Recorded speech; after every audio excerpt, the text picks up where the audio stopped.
Yes we are live now. Hello friends, this is Imanshi and welcome to let's learn. Hopefully आप सभी बढ़िया होंगे, मस्त होंगे, जबरदस्त होंगे।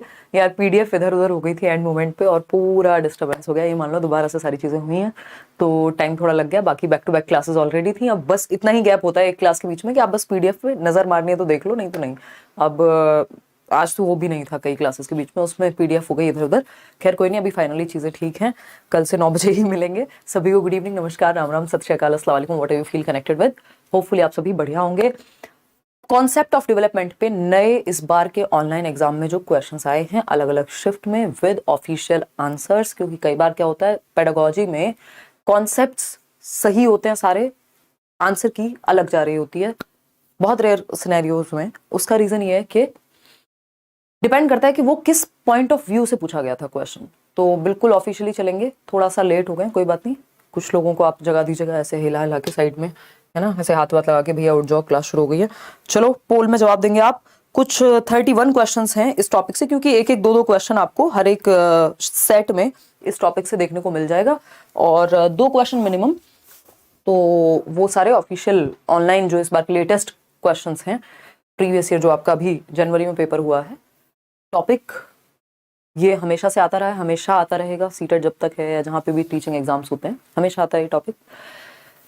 स्टार्ट करते हैं विकास का संप्रत्यय, टॉपिक नंबर 1। टॉपिक वाइज चलेंगे, सिलेबस वाइज चलेंगे। अब जो क्वेश्चंस होंगे वो पोल के साथ होंगे, 9 बजे होंगे और टॉपिक वाइज चलेंगे बिल्कुल लेटेस्ट पैटर्न के आधार पे। कैसे लैंग्वेज चेंज हुई है, पीडीएफ आपको कल मिल गया होगा। सुबह ही मैं आपके साथ पीडीएफ शेयर करके सोई थी और उसमें आंसर और सारी चीजें आपका जो भी बोर्ड पे लिखा जाता है वो भी टेलीग्राम चैनल से आप डाउनलोड कर लीजिएगा, लेट्स लर्न स्क्वाड, ठीक। और पीडीएफ फ्री है of course. Like share subscribe आप कर देंगे खुशी खुशी। ऐसे ही रोज पढ़ाई करनी है, मंडे टू फ्राइडे तो एटलीस्ट करनी ही करनी है, ठीक। इसके अलावा बिहार का जो बैच है आपका, बिहार शिक्षक भर्ती परीक्षा जो 7th फेज का, वो करियरविल ऐप पर लाइव हो चुका है। बैच लाइव नहीं हुआ, बेसिकली रजिस्ट्रेशन स्टार्ट हो गए। बैच आपका जल्दी शुरू हो जाएगा, उसमें क्लासेस, तो आप एनरोल कर सकते हैं अभी नेक्स्ट कुछ दिनों तक। 500 का डिस्काउंट भी है, तो यानी 1500 के अराउंड का आपका बैच है। चलिए क्वेश्चन नंबर 1 पर चलते हैं। ये बताना इसलिए जरूरी है, नहीं तो कई लोग कहीं टेढ़ी मेढ़ी जगह एनरोल कर लेते हैं खुद को, कोई 300 में कोई 400 में, और फिर वो कोर्सेज या क्लासेस आपकी चलती नहीं है। तो इसलिए मैं खुद ही बोल देती हूँ कि आपको क्लैरिटी हो कि भाई इतना बड़ा डिफरेंस नहीं आएगा। फर्स्ट क्वेश्चन है आपके सामने और पोल भी आपके सामने होगा। देखिएगा क्वेश्चन नंबर 1 क्या कहता है और आप क्या कहते हैं पोल में, जवाब दीजिए। 10-20 सेकंड का समय आप ले सकते हैं पढ़ने में, इससे ज्यादा हम आपको नहीं दे पाएंगे। देखिएगा तो क्वेश्चन नंबर 1 जो है, क्वेश्चन नंबर 1, टेंशन ना लो, कल से 9 बजे ही बिल्कुल शुरू करेंगे, चाहे कुछ भी हो जाए, है ना। चलो कोई नहीं। अजर्शन की अगर हम बात करें, ये नया तरीका है, जब से ऑनलाइन एग्जाम आना शुरू हुआ तब से इस तरह के क्वेश्चंस आने स्टार्ट हुए, उससे पहले नहीं आते थे। कथन एवं कारण।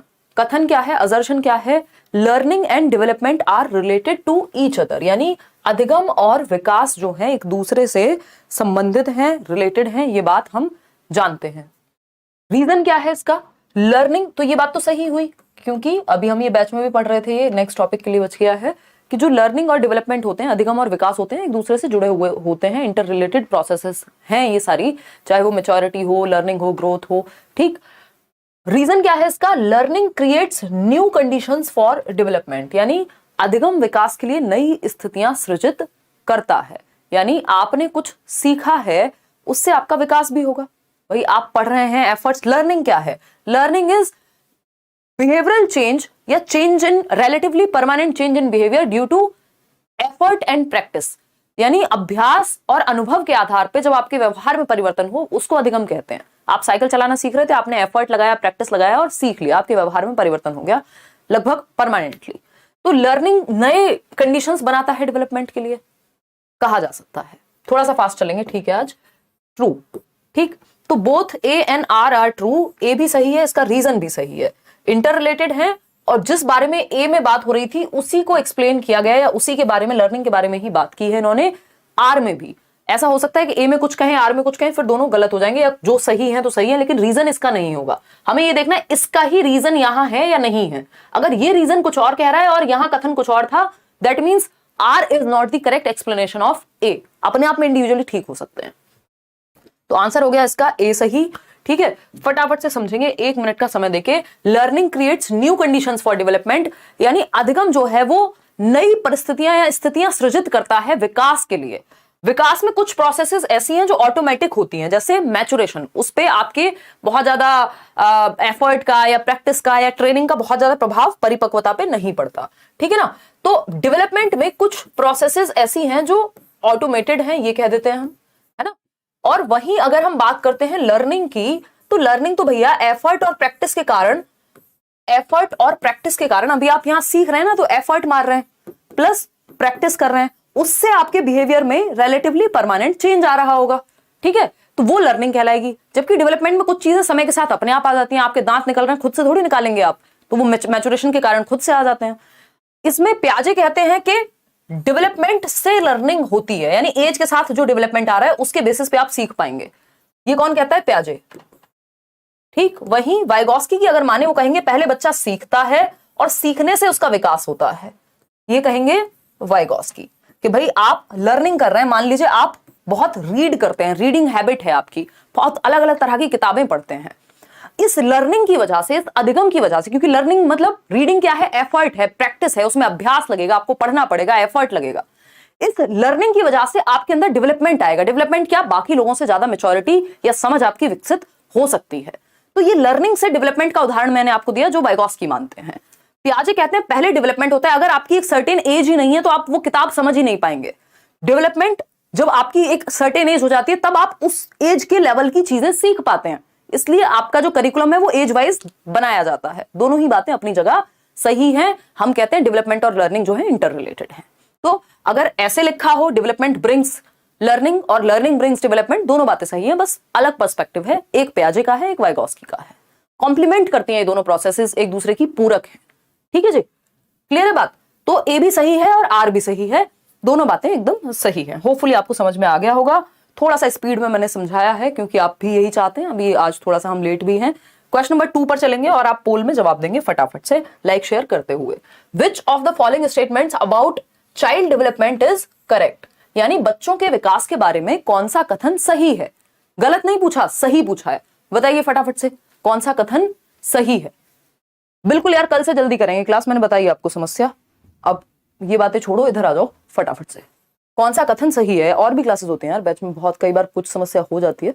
देखिए, तो अगर हम बात करें विच of the following statements about child development is right, बच्चे के विकास के बारे में कौन सी बात सही है, फटाफट बताओ।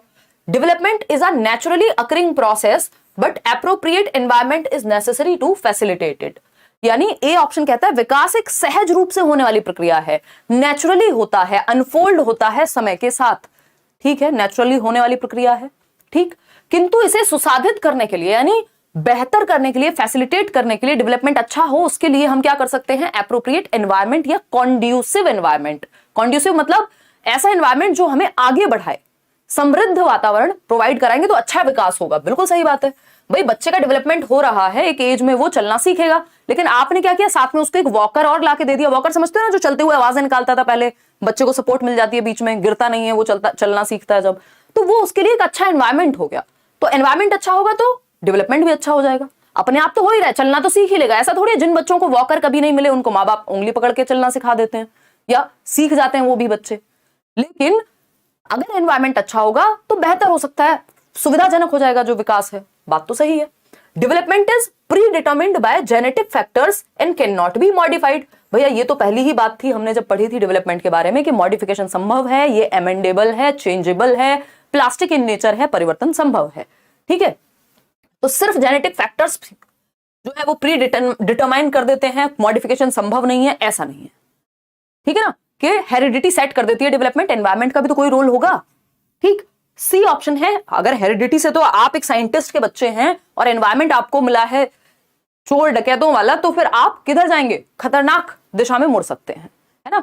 तो ये क्या हुआ, सिर्फ हेरिडिटी का रोल नहीं, एनवायरमेंट का भी रोल है। डेवलपमेंट प्रोडक्ट है हेरिडिटी एनवायरमेंट का। सी ऑप्शन है heredity does not play any role in development. अब ये भी कहना गलत होगा, एनी रोल कैसे नहीं करती भाई, एक अच्छा खासा रोल है। डी ऑप्शन है the process of development begins only after the stage of infancy, यानी इन्फेंसी होता है जन्म से 2 वर्ष, शैशवावस्था।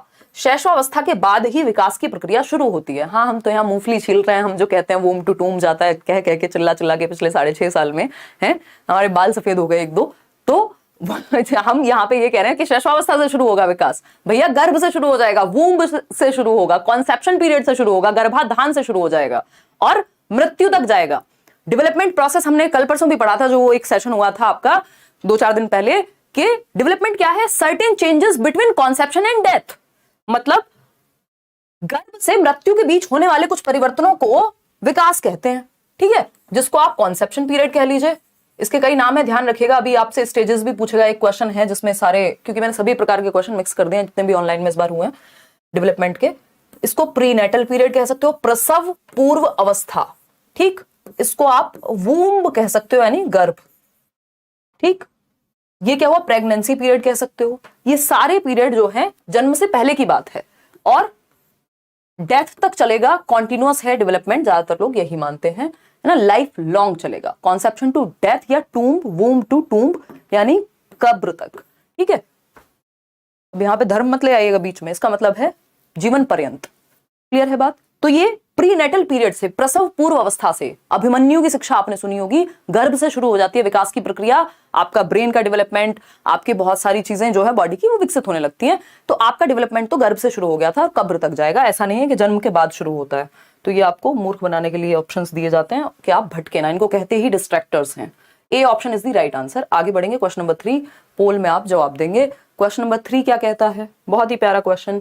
Although domains of development overlaps with each other in certain aspects, yet which of the following domain of development specifically attempts to the progression of feelings about self and others। भाई इन्होंने कहा है, अब क्या कहा इन्होंने, सीधा पूछना ही बंद कर दिया कि हम तो तुम्हें 8 लाइन देंगे। वो मैं एग्जांपल लेती थी ना पहले, अभी लॉकडाउन में रामायण देखना फिर से शुरू किया था सबने, कि तो उसमें श्री राम वाला वो एग्जांपल आता था ना कि प्रभु ये ऐसे नहीं मरेगा, इसके पेट पे बाण मारिए। तो ये इन्होंने यही किया है कि इनको 1 लाइन में मत पूछो, 2 लाइन में भी मत पूछो, इनसे पूछो 6-8 लाइन में, ताकि पेट पे बाण मारना है, ताकि कंफ्यूज होके गिर जाएं आसान क्वेश्चन में भी, है ना। क्वेश्चन आसान है बट इतनी घुमा घुमा के बातें कर दी कि एक इंसान जो रट के आया है या जिसको थोड़ी भी कंफ्यूजन होगी, प्रैक्टिस कम की हुई होगी, वो सोचेगा यार ओवरलैप करने की बात कर रहा है, पता नहीं किसकी बात चल रही है, क्योंकि आप सेंस नहीं निकाल पाएंगे अगर आपने प्रैक्टिस ना की हो तो। ठीक है जी, बहुत बढ़िया डॉली, क्लियर है बात। डी ऑप्शन, अलग अलग ऑप्शन इसमें आप लोग आंसर दे रहे हैं।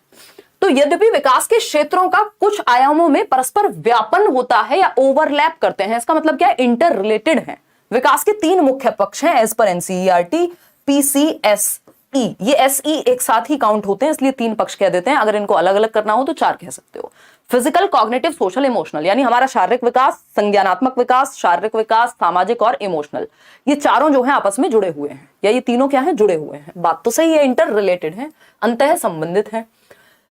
फिर भी yet which of the following domain of development specifically attempts, फिर भी कौन सा वो डोमेन है जो स्पेसिफिकली, विशिष्ट रूप से भावनाओं की बात करता है, फीलिंग्स की बात करता है, अबाउट सेल्फ, खुद के बारे में कैसा महसूस कर रहे हैं आप वो, और दूसरों के बारे में क्या आप फील करते हैं।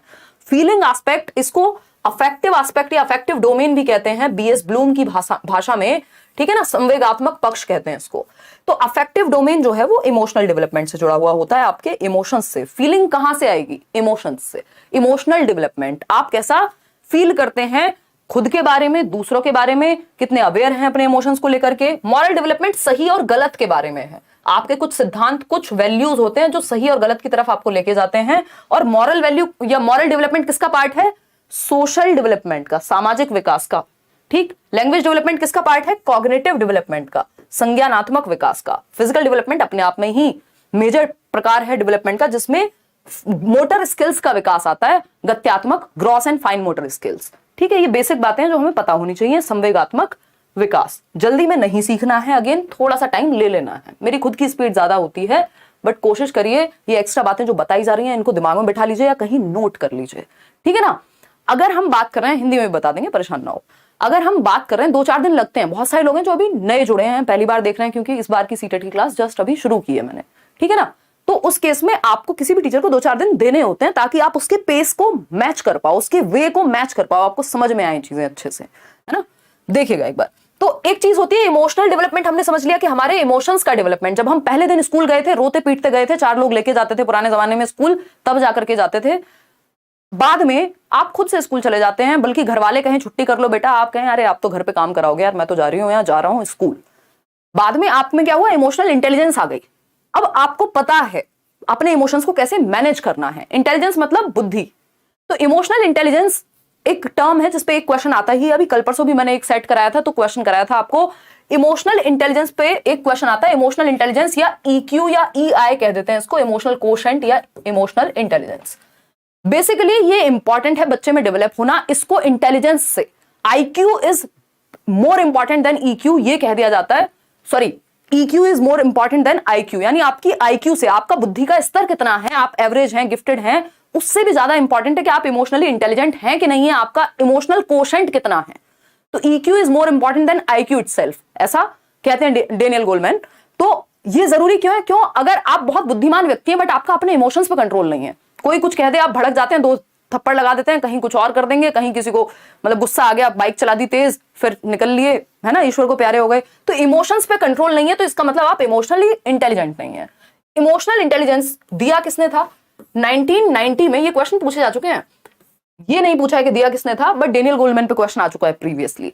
तो 1990 की जब हम बात करेंगे तो येल यूनिवर्सिटी के दो प्रोफेसर हैं, एक हैं सेवॉयर और दूसरे हैं जॉन मेयर। सेवॉयर मेयर ने ये कॉन्सेप्ट दिया था और 1995 में बुक आई इमोशनल इंटेलिजेंस नाम की, जिसको डेनियल गोलमैन ने लिखा, छोटी सी क्यूट सी बुक है ना, गोलमैन ने लिखा। और इमोशनल इंटेलिजेंस का मतलब होता है सामवेगिक बुद्धि, यानी आप अपने इमोशंस को कंट्रोल करने में, मैनेज करने में अवेयर कितने हैं, उनके प्रति जागरूक भी हैं कि नहीं है। सबसे पहला स्टेप आता है कि आप अवेयर हैं कि नहीं है, आप कैसा महसूस कर रहे हैं आपको पता ही नहीं है ना, सीधा फिर फ्रस्ट्रेशन में निकलती है वो चीज। तो आप अपने इमोशंस के प्रति अवेयर हैं या नहीं है, आप कब किस काम को करते हुए कितना कैसा महसूस करते हैं, है ना, वो हुई अवेयरनेस। फिर होता है understanding of your emotions, aware हैं, कैसा महसूस कर रहे हैं, अब आप समझ रहे हैं कि कब आप कैसा महसूस करते हैं। फिर होता है मैनेजमेंट ऑफ इमोशंस, आप अपने इमोशंस को मैनेज कर पाते हैं या नहीं। भाई अगर आपको कई बार पता होता है, आपका मन कर रहा होता है अंदर से सामने वाले को गाली ही दे दो डायरेक्ट, बट आप नहीं देते ना, क्योंकि आप मैनेज करना जानते हैं, आपको लग रहा है सही जगह नहीं है, भैया बॉस है नौकरी से निकाल देगा बेकार में, है ना। तो इमोशनल मैनेजमेंट आप सीख गए वहां पे, तो इमोशंस को मैनेज करना भी इसका हिस्सा हो गया। आपने इमोशंस को डायरेक्शन देना, भाई आपको गुस्सा आ रहा है, जरूरी थोड़ी आप किसी को थप्पड़ मार के बात करेंगे, वो अधिकार नहीं है आपका। आप जिम में जाकर के एक्सरसाइज कर सकते हैं, दौड़ लगा सकते हैं, तो इमोशंस को डायरेक्शन दे दिया आपने।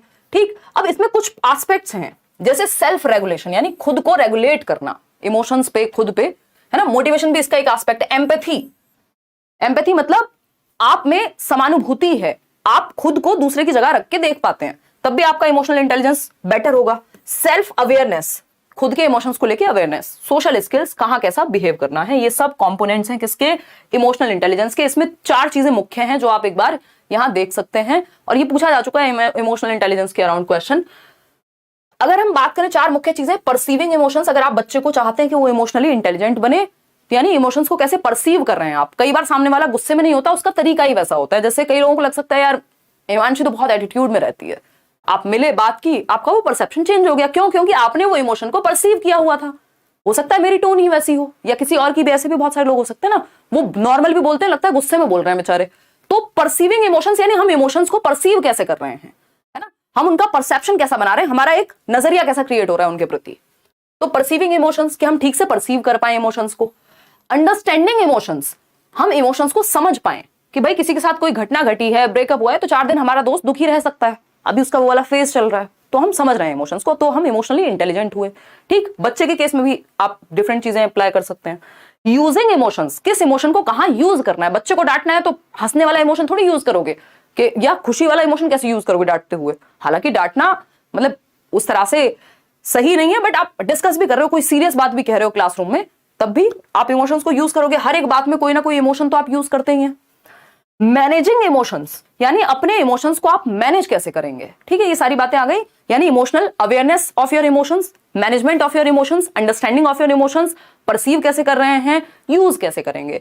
एक और चीज का यहाँ पे ध्यान रखना है, जेबी वॉटसन ने ये क्वेश्चन भी पूछा जा चुका है और ये सभी को पता ही होना चाहिए। 3 इमोशंस बाय बर्थ होते हैं, कुछ बाद में होते हैं इमोशंस, लेकिन जेबी वॉटसन, जॉन ब्रॉडस वॉटसन कहते हैं, ये 2018 में क्वेश्चन आया था और उसके बाद भी रिपीट हुआ है ये क्वेश्चन, सबसे पहले तभी आया था। जेबी वॉटसन कहते हैं फादर ऑफ बिहेवियरिज्म कहते हैं इनको, व्यवहारवाद का जनक, बट आपके काम का नहीं है सीटेट में, आपके काम का है। इन्होंने कहा है 3 इमोशंस जन्म से होते हैं, फॉल से आप याद रख सकते हैं। फॉल बोले तो फियर, एंगर और लव। फियर, एंगर, लव, ये बर्थ, बाय बर्थ हैं ये 3 इमोशंस, है ना। 3 संवेग क्या हैं, जन्म से होते हैं। फॉल, FAL, ठीक है, फॉल मतलब गिरना, फॉल इन लव से याद रख सकते हो, ठीक है ना। फियर, फियर बोले तो भय, यानी आप बच्चे को उछालिए, छोटा सा बच्चा है उसको ऊपर उछालिए, आपको नजर आएगा भय उसके अंदर, मतलब शुरुआत में तो डरता है, वो बाद में एक्साइटेड होना सीखता है, ठीक है ना। एंगर, एंगर क्या है, क्रोध। आप छोटे से बच्चे को आंखें दिखाइए वो डर जाएगा, मतलब गुस्सा वो आपका समझ रहा है, इसका मतलब ये हो गया। फियर उसके अंदर आया, एंगर आपने शो किया, मतलब एंगर भी जन्म से है। फिर आता है लव यानी प्रेम। भाई एक जरा सा बच्चा जिसको बोलना नहीं आता वो भी प्रेम के भाव समझता है आपके, जब आप उसको गले से लगाते हैं, उसको खिलाते हैं, वॉटेवर। तो भय, क्रोध और प्रेम, फियर, एंगर और लव बाय बर्थ होते हैं हम में, ऐसा वॉटसन कहते हैं। क्लियर है। इस पे क्वेश्चन कैसे पूछा है, 2018 में पूछ लिया था कि अच्छा बताओ इनमें से कौन सा एक इमोशन है। अभी भी वो वही करते हैं, 3 चीजें दे देंगे जो दिमाग के बारे में, कॉग्निशन के बारे में होंगी। थिंकिंग लिखेंगे, रीजनिंग लिखेंगे, फिर लिख देंगे कुछ और लिख देंगे, परसेप्शन लिख देंगे, और कहीं एंगर या लव में से कोई एक लिख देंगे। पूछेंगे कौन सा एक इमोशन है, तो 3 चीजें दिमाग से रिलेटेड होंगी, एक इमोशन से रिलेटेड होगा, इनमें से कोई एक इमोशन दिया हुआ होगा, आपको समझ जाना है क्या कहानी चल रही है। चलिए खैर आगे बढ़ते हैं क्वेश्चन नंबर 4 पर, समझते हैं फटाफट से। इनको सिर्फ क्वेश्चंस की तरह नहीं लेना है, आपके कॉन्सेप्ट्स क्लियर हो रहे हैं ये ध्यान रखना है, ठीक है ना। और सीटेट के बैच में आप अभी भी एनरोल हो सकते हैं, ये मुझे आ गया याद। क्वेश्चन नंबर 4 देखिए, which of the following principle of development suggests that some specific responses get combined in the later process of development to form a whole। ये वो प्रिंसिपल ऑफ डेवलपमेंट है जो आधे लोग कंफ्यूज रहते हैं जिसमें हमेशा, और मैं कई सारे एग्जांपल देकर के समझाती हूं हर बैच में, और कंफ्यूजन रहती है लोगों को। अब जिनकी क्लियर हो जाती है वो इस पे सही लगा के आए होंगे, अदरवाइज गड़बड़ हो सकती है। हालांकि यहाँ ऑप्शंस जो हैं वो मुश्किल बनाते हैं क्वेश्चन को, यहाँ ऑप्शंस मुश्किल नहीं है, नहीं तो इसमें आप फंस जाते हैं। अगर मैं एक और ऑप्शन इसमें ऐड कर दूं तो आप अभी कंफ्यूज हो जाएंगे। कर दूं क्या ऐड? हाँ चलिए करते हैं फटाफट से। एक ई ऑप्शन इसमें ऐसे ही ऐड कर लेते हैं, और आपको ये मान के चलना है कि ये प्रॉक्सिमो डिस्टल को हटा करके मान लेते हैं यहां से, और यहां मैंने लिख दिया है प्रिंसिपल ऑफ इंटर रिलेशन, अंतः संबंध का सिद्धांत। प्रिंसिपल ऑफ इंटर रिलेशन, अंतः संबंध का सिद्धांत, अंतः संबंध का सिद्धांत। देख रहे हो कैसे, आपको देख रहे हो विनोद मुश्किल क्वेश्चन कैसे बनाया जाता है। डी ऑप्शन हटा दिया हमने प्रिंसिपल ऑफ इंटर रिलेशन कर दिया यहां पे, ठीक है। अब आपके सामने, और मैं आपको इजी बना देती हूँ क्वेश्चन, मैं ये हटा ही देती हूँ। ये प्रिंसिपल ऑफ कॉन्टिन्यूटी भी नहीं है, ये प्रिंसिपल ऑफ सेफेलोकॉर्डल प्रिंसिपल भी नहीं है, ये दोनों ऑप्शन मैंने हटा दिया आपके। अब या तो ये बी होगा या फिर ये डी होगा, बताओ फटाफट से, ज्यादा स्मार्ट मत बनना, बताओ एक बार। क्वेश्चन चेंज कर दिया हमने, दिखाना जरा पोल। ए ऑप्शन कह रहे हैं कितने, 52% लोग। भाई साहब चक्कर आ गए आपको तो इसमें, है कोई बात नहीं, पानी वानी पी लो, इट्स ओके, होता है कोई बात नहीं। मतलब ए ऑप्शन कह रहे हैं 52% लोग, कौन से नशे हैं भाई ये, हैं? वीडियो एकदम क्लियर है, आप अपनी तरफ से सेटिंग चेंज कर लीजिए, हाईएस्ट सेटिंग चूज कीजिए। बताओ एक बार फटाफट से। डी ऑप्शन और बी ऑप्शन। देखो वैसे जिनमें जो लोग ज्यादा स्मार्ट होंगे उनको पता होगा, ये ऑप्शन मैंने बाद में लगाया है, तो इसका उत्तर तो ये हो नहीं सकता क्योंकि यहाँ तो था ही नहीं ऑप्शन में, है ना। तो अगर हम बात करें, इसका जो आंसर है वो है प्रिंसिपल ऑफ इंटीग्रेशन।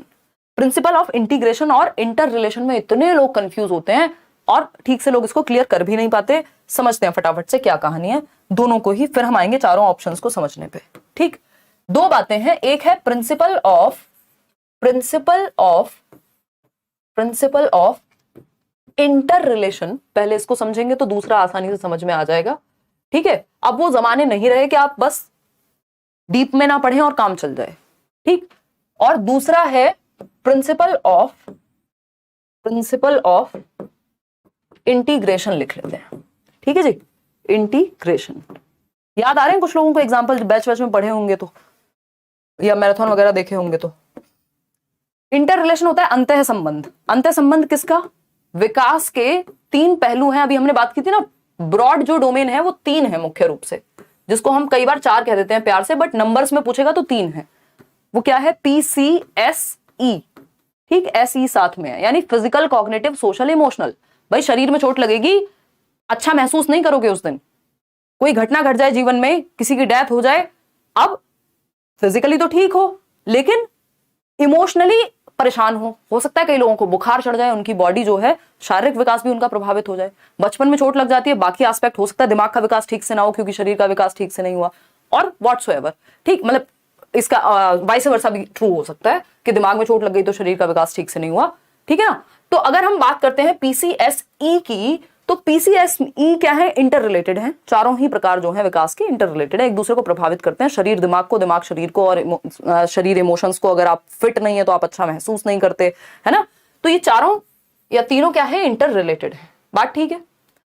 जब ये चारों या तीनों जो है मिलकर के, विकास के सभी पक्ष मिलकर के जब एक सिंगल यूनिट की तरह काम करें, एक यूनिट की तरह काम करें, तो ये इंटीग्रेशन कहलाता है, एकीकरण कहलाता है। एकीकरण का मतलब क्या हुआ, सिंगल यूनिट, एक हो गए, ठीक है ना, एकीकरण। अब चार, जरूरी नहीं है चार के चार एक साथ मिलकर काम कर रहे होंगे, इनमें से दो हो सकते हैं, तीन हो सकते हैं, या चारों हो सकते हैं। तो जब विकास के अलग अलग पक्ष, अलग अलग टाइप्स ऑफ डेवलपमेंट मिलकर के एक होल फॉर्म करें, फॉर एग्जाम्पल जब आप बैडमिंटन खेलते हैं, आपकी आंखें, आपके हाथ, आपका शरीर, ये सब क्या है, हैंड आई कोऑर्डिनेशन, एक साथ काम कर रहे होते हैं। इवन आपके इमोशंस, अगर आप बहुत ज्यादा एक्साइटेड हो गए, आप गड़बड़ कर सकते हैं।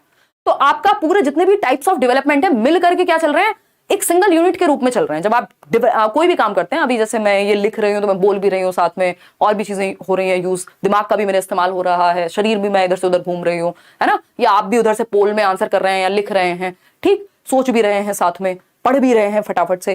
तो जब आपके डेवलपमेंट के कई प्रकार एक साथ मिलकर एक सिंगल यूनिट के रूप में काम करें, जब आप साइकिल चला रहे हैं, जब आप कबड्डी खेल रहे हैं, जब आप क्रिकेट खेल रहे हैं, जब आप क्या कहेंगे, बैडमिंटन खेल रहे हैं, या कोई भी काम आप कर रहे हैं जिसमें आपका सारे प्रकार के डेवलपमेंट एक हो जाते हैं मिलकर के, या एक सिंगल यूनिट के रूप में काम करते हैं, तो वो इंटीग्रेशन, एक होल के रूप में काम करते हैं। अगर मैं कहूं तो ये प्रिंसिपल ऑफ इंटीग्रेशन होता है, ठीक। वहीं अगर हमें ये पता है भैया, जो शरीर का विकास है वो सामाजिक विकास को भी प्रभावित कर सकता है, विकास के सभी पक्ष एक दूसरे से संबंधित होते हैं, ये हमें पता है।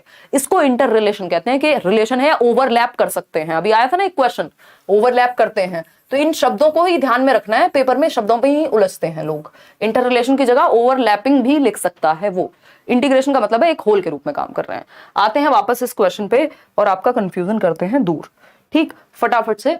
Which of the following principle of development suggests that some specific responses get combined in the later process of development?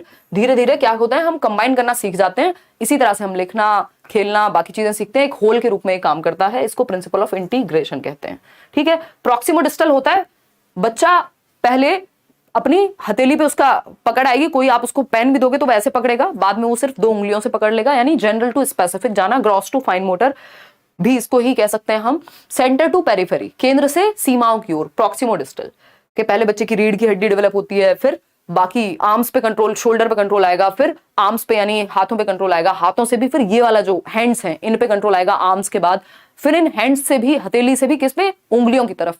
तो ये है प्रॉक्सिमोडिस्टल। सेफेलोकॉर्डल है सर से पैर की ओर, पहले बच्चा सर संभालना, फिर गर्दन संभालना, फिर ये वाला पार्ट, फिर खड़े होना सीखेगा, ठीक। कॉन्टिन्यूटी तो आपको पता ही है, विकास की प्रक्रिया जीवन पर्यंत चलती है। तो ये थी कहानी। मेरा बहुत मन है कि मैं आपके साथ डिटेल में ही डिस्कशन करूं, थोड़ा पेशेंस रखिएगा कुछ दिन। शुरुआत में जब तक पूरा बेस आपका तैयार नहीं हो जाता, मैं एक्स्ट्रा में ही बता करके चलूंगी आपको, फिर हो सकता है धीरे धीरे वो सारी चीजें कवर हो जाएं जो हमने शुरुआत में बात की है। तो जो डेली क्लास ले रहे हैं, फिर स्पीड हम थोड़ी पकड़ सकते हैं, ठीक है जी, क्लियर है बात। हाँ, ये देखो शहजादी कह रही है मैं और रिया हर जगह मिलेंगे, कोई बात नहीं, इट्स ओके। देखिए थोड़ा सा स्पीड पकड़ते हैं, पढ़ लो, पढ़, इधर से उधर मन भटकते रहो बस। क्वेश्चन नंबर 5 है, which of the following factor comes under the category of socio cultural factors having an influence on development. फटाफट से बताना है, इसमें 2 मिनट नहीं लगाने, ये बहुत छोटा सा क्वेश्चन है, ठीक है ना। अगर हम बात करें कौन से वो फैक्टर हैं जो सामाजिक और सांस्कृतिक घटकों की श्रेणी में आते हैं विकास के पक्ष में, यानी समाज और संस्कृति वाले फैक्टर हैं, इसका मतलब एनवायरमेंटल फैक्टर्स हैं। एक तो हेरिडिटी वाले फैक्टर हुए, दूसरे एनवायरमेंट। एनवायरमेंट होता है 2 तरह का, एक फिजिकल यानी भौतिक वातावरण जिसमें जलवायु, अग्नि, आकाश टाइप लोग चीजें हैं, और दूसरा हो गया सोशल एनवायरमेंट जिसमें समाज है। तो अब बताओ फटाफट से, स्कूल क्लाइमेट किसका, एनवायरमेंट का हिस्सा है, बिल्कुल एनवायरमेंट का हिस्सा है। सोशियो कल्चरल फैक्टर का, वहां समाज का ही तो छोटा रूप है स्कूल, तो स्कूली माहौल जो है वो किसका हिस्सा है, सामाजिक सांस्कृतिक घटक है, जबकि तंत्रिका संबंधी विकार यानी न्यूरोलॉजिकल डेफिसिट हो गया कोई, तो ये हेरिडिटी का हिस्सा है या बायोलॉजिकल एस्पेक्ट का हिस्सा है, जैविकता का। बायोलॉजिकल डिस्पोजिशंस ये भी किसका है, हेरिडिटी का ही हिस्सा है। जेनेटिक मेकअप आपका डीएनए एंड ऑल, ये भी हेरिडिटी का ही हिस्सा है। स्कूल एनवायरनमेंट जो है वो किसका, एनवायरनमेंट का है, सोशियो कल्चरल फैक्टर्स का या सोशल कंटेंट्स में से एक है, सोशल एलिमेंट्स में से एक है। क्वेश्चन नंबर 6 देखिए, फटाफट से जवाब दीजिए, थोड़ी सी स्पीड अब हम पकड़ लेंगे।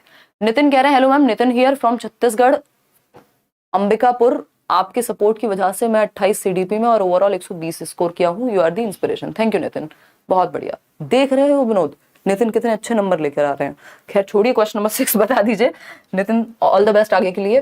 Holding a pencil example of dash skill while kicking a football is an example of dash skill, यानी एक पेंसिल को पकड़ना। ये जो पेंसिल मैंने पकड़ी हुई है, आई मीन पेन है ना, बोलो पेंसिल।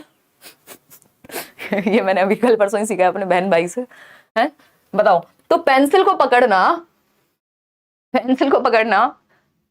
किस कौशल का उदाहरण है, और फुटबॉल को धकेलना या किक करना किस एक स्किल का उदाहरण है, फटाफट से बताओ। बोल दिया पेंसिल, ठीक है आपकी क्लास कैंसिल। बकवास कर रही हूं मैं, चलो आओ इधर। फाइन मोटर स्किल का उदाहरण क्या है, ये पेन को पकड़ना। भाई छोटी छोटी मसल्स का, यानी आपकी आंखों की और आपकी हाथ की मसल्स का कोऑर्डिनेशन जहां लगे वो फाइन मोटर स्किल है। फाइन मतलब सूक्ष्म, तो पेंसिल पकड़ना क्या है, फाइन मोटर स्किल का उदाहरण है, सूक्ष्म गतिक कौशल का उदाहरण है। फिर हम बात करेंगे किसकी, फुटबॉल को किक करना, यानी आपकी लेग्स की मसल का इस्तेमाल हुआ है, आपके शरीर की बड़ी मसल्स का जहां इस्तेमाल है वो ग्रॉस मोटर स्किल है।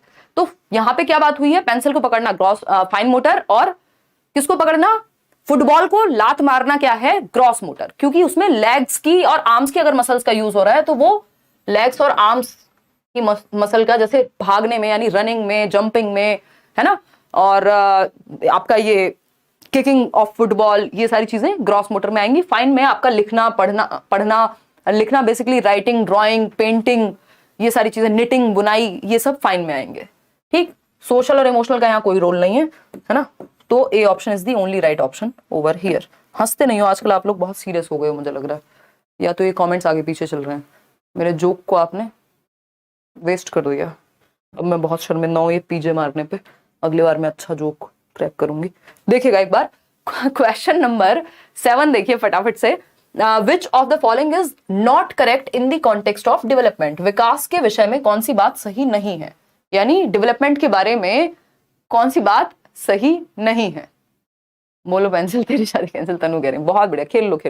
देखो इधर आ जाओ, अगर हम बात करें लो हंस दिया, बहुत बढ़िया अनुज, बहुत ही अच्छा। आंसर भी दे दो अब इसी बात पे। हाँ, सीबीटी मोड वाले पेपर हैं जो अभी 2023 में खत्म हुआ है, फरवरी में। देखिए, और इसमें मैं अलग अलग टॉपिक के क्वेश्चंस आपको कराऊंगी। कौन सी बात डेवलपमेंट के बारे में गलत है, सही नहीं गलत है। डेवलपमेंट प्रोसीड्स इन अ डिसकंटिन्यूअस मैनर, यानी अनिरंतरता में चलता है। बस आपको बताया था, प्याजे नहीं लिखा तो ये गलत हो जाएगा, प्याजे लिखा होता तो सही हो जाएगा, है ना। और बाकी लोग भी जो भी स्टेजेस की बात करते हैं वो सब डिसकंटिन्यूअस मानते हैं, बट डेवलपमेंट के विषय में प्याजे ही जनरली बात करते हुए मिलते हैं। Children develop at different rates, ये बात तो सही है, दर भिन्न होती है। Development is a result of complex interaction of nature, मतलब हेरिडिटी, नर्चर मतलब एनवायरमेंट, यानी वातावरण एवं आनुवांशिकता का गुणनफल है। डेवलपमेंट इज रिलेटिवली ऑर्डरली, बिल्कुल सही बात है, एक ऑर्डर में, एक सीक्वेंस में, एक क्रम में होता है विकास। ऐसा नहीं है अचानक से एक दिन आप 6 फीट हाइट हो गई, कल 4 फीट थी, ऐसा नहीं होता। एक ऑर्डर होता है, एक सीक्वेंस होता है। अचानक से आप बूढ़े नहीं हो जाएंगे, बूढ़े होने से पहले आपको बच्चा होना पड़ेगा, ऐसा नहीं होगा। बचपन बाद में आया, बुढ़ापा पहले आ गया, कई लोगों के लिए मानसिक रूप से ऐसा हो सकता है। तो A option is the right answer कि डेवलपमेंट डिसकंटिन्यूअस या अनिरंतर होता है, ये हम नहीं मानेंगे। ज्यादातर लोग यही मानते हैं, यानी सिद्धांतकार के development is a continuous process, womb to tomb जाता है, लाइफ लॉन्ग होता है। सही है बात, आगे बढ़ते हैं। इसको प्रिंसिपल ऑफ प्लास्टिसिटी भी कह सकते हो आप, कि जीवन पर्यंत चलता है। क्वेश्चन नंबर 8 है, although domains of development are interrelated, yet development of intellectual abilities such as logical reasoning are a significant part of study under dash domain of development. बहुत प्यारे प्यारे क्वेश्चंस हैं, अगर आप ये पूरे 31 के 31 क्वेश्चंस अटेम्प्ट करेंगे, आपको इस टॉपिक से नए क्वेश्चंस में दिक्कत नहीं होने वाली, क्योंकि जितना भी घुमा फिरा के लेंथी क्वेश्चंस बना सकते हैं, बना दिए हैं इन्होंने। ठीक है ना। क्लियर है? ऐसे क्वेश्चन आते रहेंगे भाई बीच बीच में जो टफ लगेंगे आपको। क्लास कितने बजे तक हुई? पढ़ने में कितने आंसू आते हैं ना आप लोगों को, हैं? सबको तो नहीं, खैर। पूछते हो कभी खाते हुए कब तक खाएंगे, टेस्ट आ रहा है तब तक खाएंगे गोलगप्पे, एक के बाद दूसरा, दूसरे के बाद तीसरा, है? क्लास में पूछना है कब तक होगी। मैं यहाँ 5 घंटे से ले रही हूँ, तब से तो हुआ नहीं कुछ दिक्कत, इनको एक क्लास लेने में समस्या है? चलिए देखिए, अगर हम बात करें, सी ऑप्शन कह रहे हैं कई लोग, बिल्कुल सही बात है। पूछा है कि डोमेन्स ऑफ डेवलपमेंट क्या है, इंटर रिलेटेड है, ओवरलैपिंग है, जैसा एक और क्वेश्चन आया था। Yet development of intellectual abilities, ये बात हम कर चुके हैं। इंटेलेक्चुअल एबिलिटीज लिखा हो, मेंटल एबिलिटीज लिखा हो, डेवलपमेंट ऑफ इंटेलिजेंस लिखा हो, सब क्या है? कॉग्निटिव डेवलपमेंट का हिस्सा है। जो भी काम दिमाग से होगा वो कॉग्निटिव डेवलपमेंट के अंदर आएगा, बौद्धिक विकास के अंदर आएगा, संज्ञानात्मक विकास के अंदर आएगा। जैसे बौद्धिक क्षमताएं कौन सी? तार्किकता या तार्किक विचार, यानी लॉजिक। दिमाग से लगता है ना लॉजिक, ठीक? लॉजिक हो गया, या इसके अलावा इन्होंने दिया हुआ है लॉजिकल रीजनिंग, बस एक ही इन्होंने दिया है, अदरवाइज इसमें थिंकिंग, रीजनिंग, ये सब भी हो सकता था। और परसेप्शन, मेमोरी, जो भी काम दिमाग से होते हैं वो सब संज्ञानात्मक विकास में आते हैं। इसी के बारे में पियाजे ने थियोरी दी है, दिमाग के विकास के बारे में ही, इसी से नॉलेज बिल्ड होती है। और वाइगॉस्की ने भी इसी के बारे में थियोरी आपकी दी है, ब्रूनर भी इसी की बात करते हैं, ठीक है ना? चलिए खैर, तो लॉजिक कोई शरीर में थोड़ी होता है। क्वेश्चन नंबर 9 देखिए फटाफट से, क्या कहता है क्वेश्चन नंबर 9? देखिएगा, during childhood which of the following agency acts as a primary agency of socialisation for children. यानी कि अर्ली चाइल्डहुड पता है आपको, अर्ली चाइल्डहुड भी नहीं, ड्यूरिंग चाइल्डहुड लिखा है और उधर लिखा है प्रारंभिक बाल्यावस्था। हिंदी और इंग्लिश में आजकल ये गड़बड़ करते रहते हैं। 2 से 6 वर्ष की बात हो रही है, इसका मतलब है ना, अर्ली चाइल्डहुड यानी प्रारंभिक बाल्यावस्था की बात हो रही है। तो during childhood which of the following agency acts as primary agency of socialisation for children. देखिए, प्राइमरी एजेंसी ऑफ सोशलाइजेशन जब भी है तो हमें पता है परिवार होता है प्राथमिक, और अर्ली चाइल्डहुड की बात हो रही है, इसका मतलब तब तो वो सबसे अलग रहना सीखा ही नहीं है, नया नया प्ले वे जाना सीखा है, बस हद से हद, है ना, प्ले स्कूल्स जो होते हैं। तो प्राइमरी जो है वो परिवार है, बाकी सारे यहाँ सेकेंडरी हैं। फैमिली मिनिएचर वर्जन है, छोटा रूप है समाज का। दुनिया में कैसे रहते हैं, क्या खाते हैं, कैसे किसी को नमस्ते करते हैं, कोई घर पे आता है तो पानी पिलाते हैं, ये जो भी सामाजिकरण के तरीके हैं, यानी समाज में रहने के, सोशलाइजेशन मतलब हम एक सामाजिक मनुष्य बन पाए, समाज में कैसे रहते हैं वो सीख पाए, अडेप्ट करना, वो हमें सबसे पहले कौन सिखाता है? परिवार सिखाता है ना। परिवार मिनिएचर वर्जन है किसका? सोसाइटी का। तो फैमिली प्राइमरी इसमें हो गई, और बाकी सारी चीजें जो है वो सेकेंडरी, स्कूल तो स्पेशली, ठीक, वो सेकेंडरी में आएगा। इंपॉर्टेंट है बट सेकेंडरी एस्पेक्ट में आता है। क्वेश्चन नंबर 10 देखिए फटाफट से, बहुत ही प्यारा क्वेश्चन। स्नेहा आप में से भी किसी का तो नाम होगा ही, या कई लोगों का नाम हो सकता है, क्योंकि हजारों की संख्या में आप अभी हैं। कितने? 12,314 लोग देख रहे हैं और सिर्फ 6,700 लोगों ने लाइक किया है। ये इक्वेशन हमें बराबर चाहिए होती है, नहीं तो नंबर कम आते हैं। मजाक कर रहे हैं यार। स्नेहा's height is growing very fast and now her hand can easily reach the handle of her long cupboard from which she can open the cupboard very easily. Sneha's change in height is called dash. यानी स्नेहा एक बच्ची है जिसकी height बहुत तेजी से बढ़ रही है ना। हमारे वाली स्नेहा की तो बढ़ गई होगी जितनी बढ़नी होगी, क्योंकि कोई सीटेड दे रहा है तो हाइट वाइट तो बढ़ गई होगी अब तक, ठीक। तो very fast and now her hand can easily reach the handle of her long cupboard. तो जो अलमारी है जिसमें कपड़े रखे हुए हैं वो उसका हैंडल तक उसका हाथ पहुंच जाता है, पहले नहीं पहुंच पाता था, है ना। तो अब ये Sneha's change in height is called, Sneha की हाइट में परिवर्तन को क्या कहेंगे बताइए। हाइट में परिवर्तन पूछा है, हाथ से अलमारी खोलने को नहीं पूछा है क्या है, वो फिर ग्रॉस मोटर स्किल हो जाएगा क्योंकि आर्म का प्रयोग हो रहा है, ठीक है ना। ग्रोथ है ये, क्यों? क्योंकि हाइट की बात हो रही है। Change in height measurable units में जिन चीजों को मापा जा सकता है, जिन परिवर्तनों को, वो वृद्धि कहलाते हैं। और हाइट क्या है? मेजरेबल है। तो हाइट का बढ़ना, वेट का बढ़ना, शेप का बढ़ना या कम होना, साइज का कम होना या बढ़ना क्या है? ग्रोथ का हिस्सा है। डेवलपमेंट, क्योंकि इसमें क्वांटिटेटिव या मेजरेबल या परिमाणात्मक परिवर्तन आते हैं, स्ट्रक्चरल चेंजेस आते हैं, आपके स्ट्रक्चर में, बॉडी स्ट्रक्चर में चेंज आना, वहीं विकास में, आपकी समझ में, आपके इमोशंस में, आपके दिमाग में, ये सारे परिवर्तन आना। यानी qualitative changes as well as quantitative changes, दोनों प्रकार के चेंजेस डेवलपमेंट में चले जाएंगे। सिर्फ क्वांटिटेटिव चेंजेस जिनको मापा जा सकता है वो ग्रोथ का हिस्सा हो जाएंगे, ठीक है।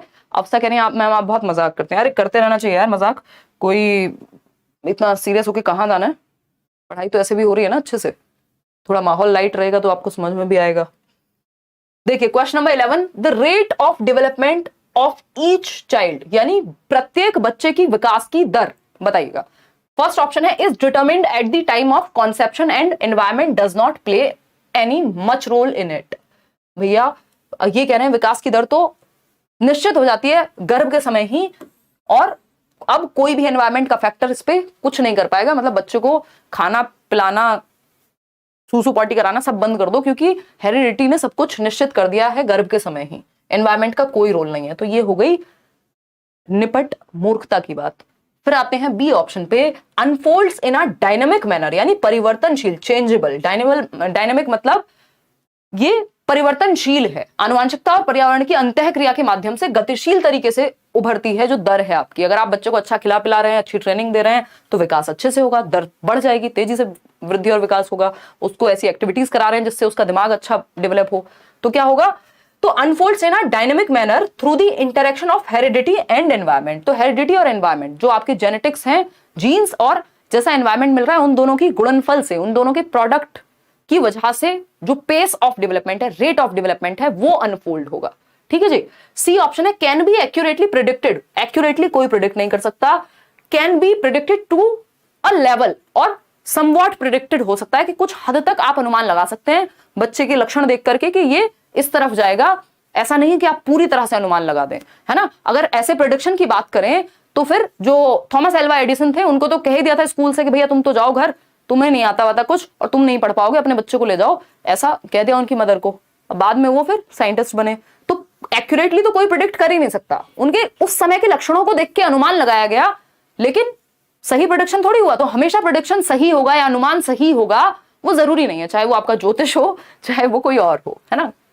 देखिए, can not be predicted at all since it happens in a random manner. ये कहना गलत होगा कि बिल्कुल प्रिडिक्ट नहीं किया जा सकता, क्योंकि प्रिंसिपल ऑफ प्रिडिक्शन है, यानी अनुमान का सिद्धांत है विकास के सिद्धांतों में से एक, कि हम बच्चे की आज के प्रेजेंट की गति को देखते हुए या एक्टिविटीज को देखते हुए टीचर और पेरेंट्स कुछ हद तक अनुमान लगा सकते हैं कि बच्चे का विकास किस दिशा में जाएगा, या फिर वो किस चीज में ज्यादा इंटरेस्ट रखता है। भाई हम देखते हैं बचपन से एक बच्चा है ड्राइंग बहुत अच्छी करता है, तो हमें पता है यार इसको इस तरफ लेके जाओ और ये बहुत अच्छा एक आर्टिस्ट बन सकता है, ऐसा हम अनुमान लगा रहे हैं एज अ टीचर या पेरेंट के रूप में। कोई बच्चा जो स्पोर्ट्स में बहुत अच्छा कर रहा है तो हम उस तरफ देख सकते हैं, अनुमान लगा सकते हैं कि अच्छा करेगा, लेकिन एक्यूरेटली या 100% प्रेडिक्शन कोई नहीं कर सकता, ईश्वर नहीं बन सकते आप। ठीक, तो ये डायनेमिक होता है, परिवर्तनशील होता है, टाइम के साथ अनफोल्ड होगा। एक्यूरेट प्रेडिक्शन संभव नहीं है, और हम ये भी नहीं कह सकते कि बिल्कुल प्रेडिक्ट नहीं किया जाता, किया जा सकता। हम कहते हैं ना, वो बहुत ज्यादा एक डायलॉग फेमस है, चलो अब नेक्स्ट क्लास में ही डिस्कस करेंगे।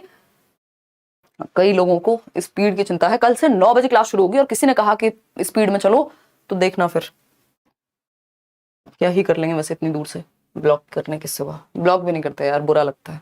देखिए क्वेश्चन नंबर 12 देखिए, in the field of child development the concept of brain plasticity. ये क्वेश्चन आप कर चुके हैं, इस पे एक नया क्वेश्चन भी आज है, ये तो आप 2 सेकंड में जवाब देके फटाफट से निकलो। बताओ फटाफट से, आप सोते कब हो? नींद से हम मरे जा रहे हैं। हाँ, मैं दिन में सोती हूँ ना। देखो एक बार, मस्तिष्क नमनीयता, नमनीयता मतलब प्लास्टिसिटी, चेंजेबल, फ्लेक्सिबिलिटी, रिजिड नहीं है, रिजिड चीज टूट जाएगी, लेकिन प्लास्टिक है, दैट मींस आपको पता है प्लास्टिक इजीली टूटता नहीं है, तो प्लास्टिसिटी जो है दैट मींस फ्लेक्सिबिलिटी है, उसमें लचीलापन है, हमेशा चलता रहेगा। तो इसका जो सही उत्तर है, बात है कॉन्सेप्ट ऑफ ब्रेन प्लास्टिसिटी, यानी ब्रेन जो है आपका प्लास्टिक इन नेचर है, फ्लेक्सिबल है चीजों को सीखने के लिए, और सबसे ज्यादा जो सेंसिटिव होगा वो होगा आपका चाइल्डहुड और एडोलेसेंस के टाइम पे, क्योंकि एडोलेसेंस के अंत तक जाते जाते 15-16 साल की उम्र तक मैक्सिमम जो डेवलपमेंट है आपके ब्रेन का वो हो जाता है। ठीक, तो सेंसिटिव पीरियड पूछे ब्रेन प्लास्टिसिटी का या ब्रेन डेवलपमेंट का, तो भैया अर्ली चाइल्डहुड से लेके पूरा एडोलेसेंस तक, जिसकी हम बात कर रहे हैं अभी। और अगर पूछे लैंग्वेज के बारे में तो वो अर्ली चाइल्डहुड, सब में सेम होता है, इन्फ्लुएंस नहीं करता, एनवायरमेंट का कोई फर्क नहीं पड़ता, एक ही डोमेन जरूरी है, ये सब बेकार बातें हैं, ये हम कर चुके हैं प्रीवियस क्लास में। क्वेश्चन नंबर 13 देखिएगा एक बार फटाफट से, नया क्वेश्चन एकदम फ्रेश। क्वेश्चन नंबर 13 है factors related to heredity of an individual and sources from environmental context, यानी कैसे जेनेटिक्स या आनुवंशिकता के तत्व और वातावरण के तत्व क्या करते हैं, क्या रोल है इनका, बताइए बताइए फटाफट से बताइए। अभी शिप्रा कुछ नहीं कह सकते, इस पे कोर्ट केस लटका हुआ है। पहला ऑप्शन है have no influence on development, यानी विकास की प्रक्रिया पे कोई प्रभाव नहीं पड़ता, आनुवंशिकता और वातावरण के कारक का। फिर पड़ता किसका है भैया? दो ही तो चीजें हैं जिनका आप प्रोडक्ट हो, तीसरा कुछ नहीं है आपके जीवन में। जो भी आज आप हो, या तो हेरिडिटी और एनवायरमेंट, या फिर दोनों का प्रोडक्ट हो आप। दोनों ने अन्योन्य क्रिया करके जो एक प्रोडक्ट दिया है वो आप हैं। या तो आपको हेरिडिटी से मिला होगा, चाहे वो आवाज हो, चाहे वो आपकी शक्ल हो, या फिर एनवायरमेंट से आपने गेन किया है कि बोलना कैसे है। इन दोनों का ही प्रोडक्ट होगा, तीसरा तो कुछ होता नहीं है। तो ऐसा थोड़ी कहेंगे कोई इन्फ्लुएंस नहीं होता, यही तो है दोनों। Interact in complex ways to shape development, हाँ कह सकते हैं जटिल तरीके से परस्पर इनकी क्रिया होती है आनुवंशिकता और वातावरण की, जिसका प्रोडक्ट आपका डेवलपमेंट होगा। बिल्कुल सही बात है। सी ऑप्शन है नेवर इंटरैक्ट और इंपैक्ट डेवलपमेंट। भाई हर टाइम इंटरैक्ट करते रहते हैं। हैव, जैसे कि कोरोना भी आया था तो एनवायरमेंटल फैक्टर हो गया, वो आपके जेनेटिक मेकअप कैसा है उससे इंटरैक्ट करके, मतलब इवन डिजीज तक आपकी हेरिडिटी और एनवायरमेंट के हिसाब से चलती हैं, सबको नहीं होती ना। Have very minimal impact on development, ऐसा नहीं है, बड़ा इंपैक्ट है इसका। तो हम कहेंगे एक जटिल तरीके की पारस्परिक क्रिया करते हैं आपके आनुवंशिकता और वातावरण, और हम उसी का प्रोडक्ट हैं। B option. आगे बढ़ेंगे, क्वेश्चन नंबर 14 देखेंगे। बहुत ही आसान सवाल, लड्डू क्वेश्चन, सोते सोते भी आप इसको कर सकते हैं, कई लोग नींद में हैं वो भी इसको बता पाएंगे।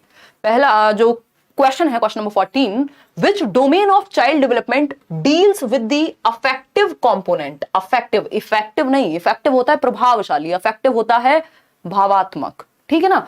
बाल विकास का कौन सा क्षेत्र पूछा है, कौन सा क्षेत्र बच्चों के व्यक्तित्व के भावनात्मक घटक से संबंधित है, जैसे कि व्यक्तियों, वस्तुओं व उसके आसपास के प्रति बच्चों की भावनाएं, भावनाओं की बात हो रही है ना, भावनाओं की बात हो रही है। और भावनाएं किससे संबंधित हैं? इमोशनल डेवलपमेंट से।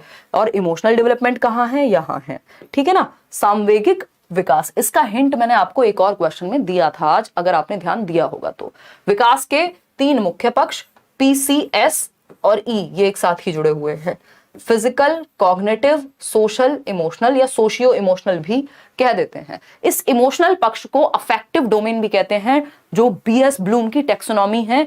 अफेक्टिव मतलब इमोशन से जुड़ा हुआ, साइकोमोटर रिलेटेड है मतलब फिजिकल एक्टिविटी से। कॉग्निटिव को हम थिंकिंग डोमेन भी या कॉग्निटिव ही कहते हैं, ठीक। तो पूछ सकता है कि फीलिंग एस्पेक्ट ऑफ इमोशंस, तो अफेक्टिव डोमेन से ही जुड़ा हुआ होता है, अफेक्टिव कंपोनेंट से, ठीक। फिजिकल, अब फीलिंग फिजिकल थोड़ी ना होती है, फिजिकल उसके रेपरकशन हो सकते हैं कि आपको डर लग रहा है, आपका हाथ कांपने लगे, लेकिन वो फीलिंग से आई है ना वो चीज। स्पिरिचुअल का कोई रोल नहीं है, हम कोई डेवलपमेंट का टाइप नहीं पढ़ते। स्पिरिचुअल, कॉग्निटिव दिमाग से रिलेटेड, थिंकिंग एस्पेक्ट से रिलेटेड होता तो हम कॉग्निटिव की बात करते। आगे बढ़ेंगे, बहुत आसान क्वेश्चन था।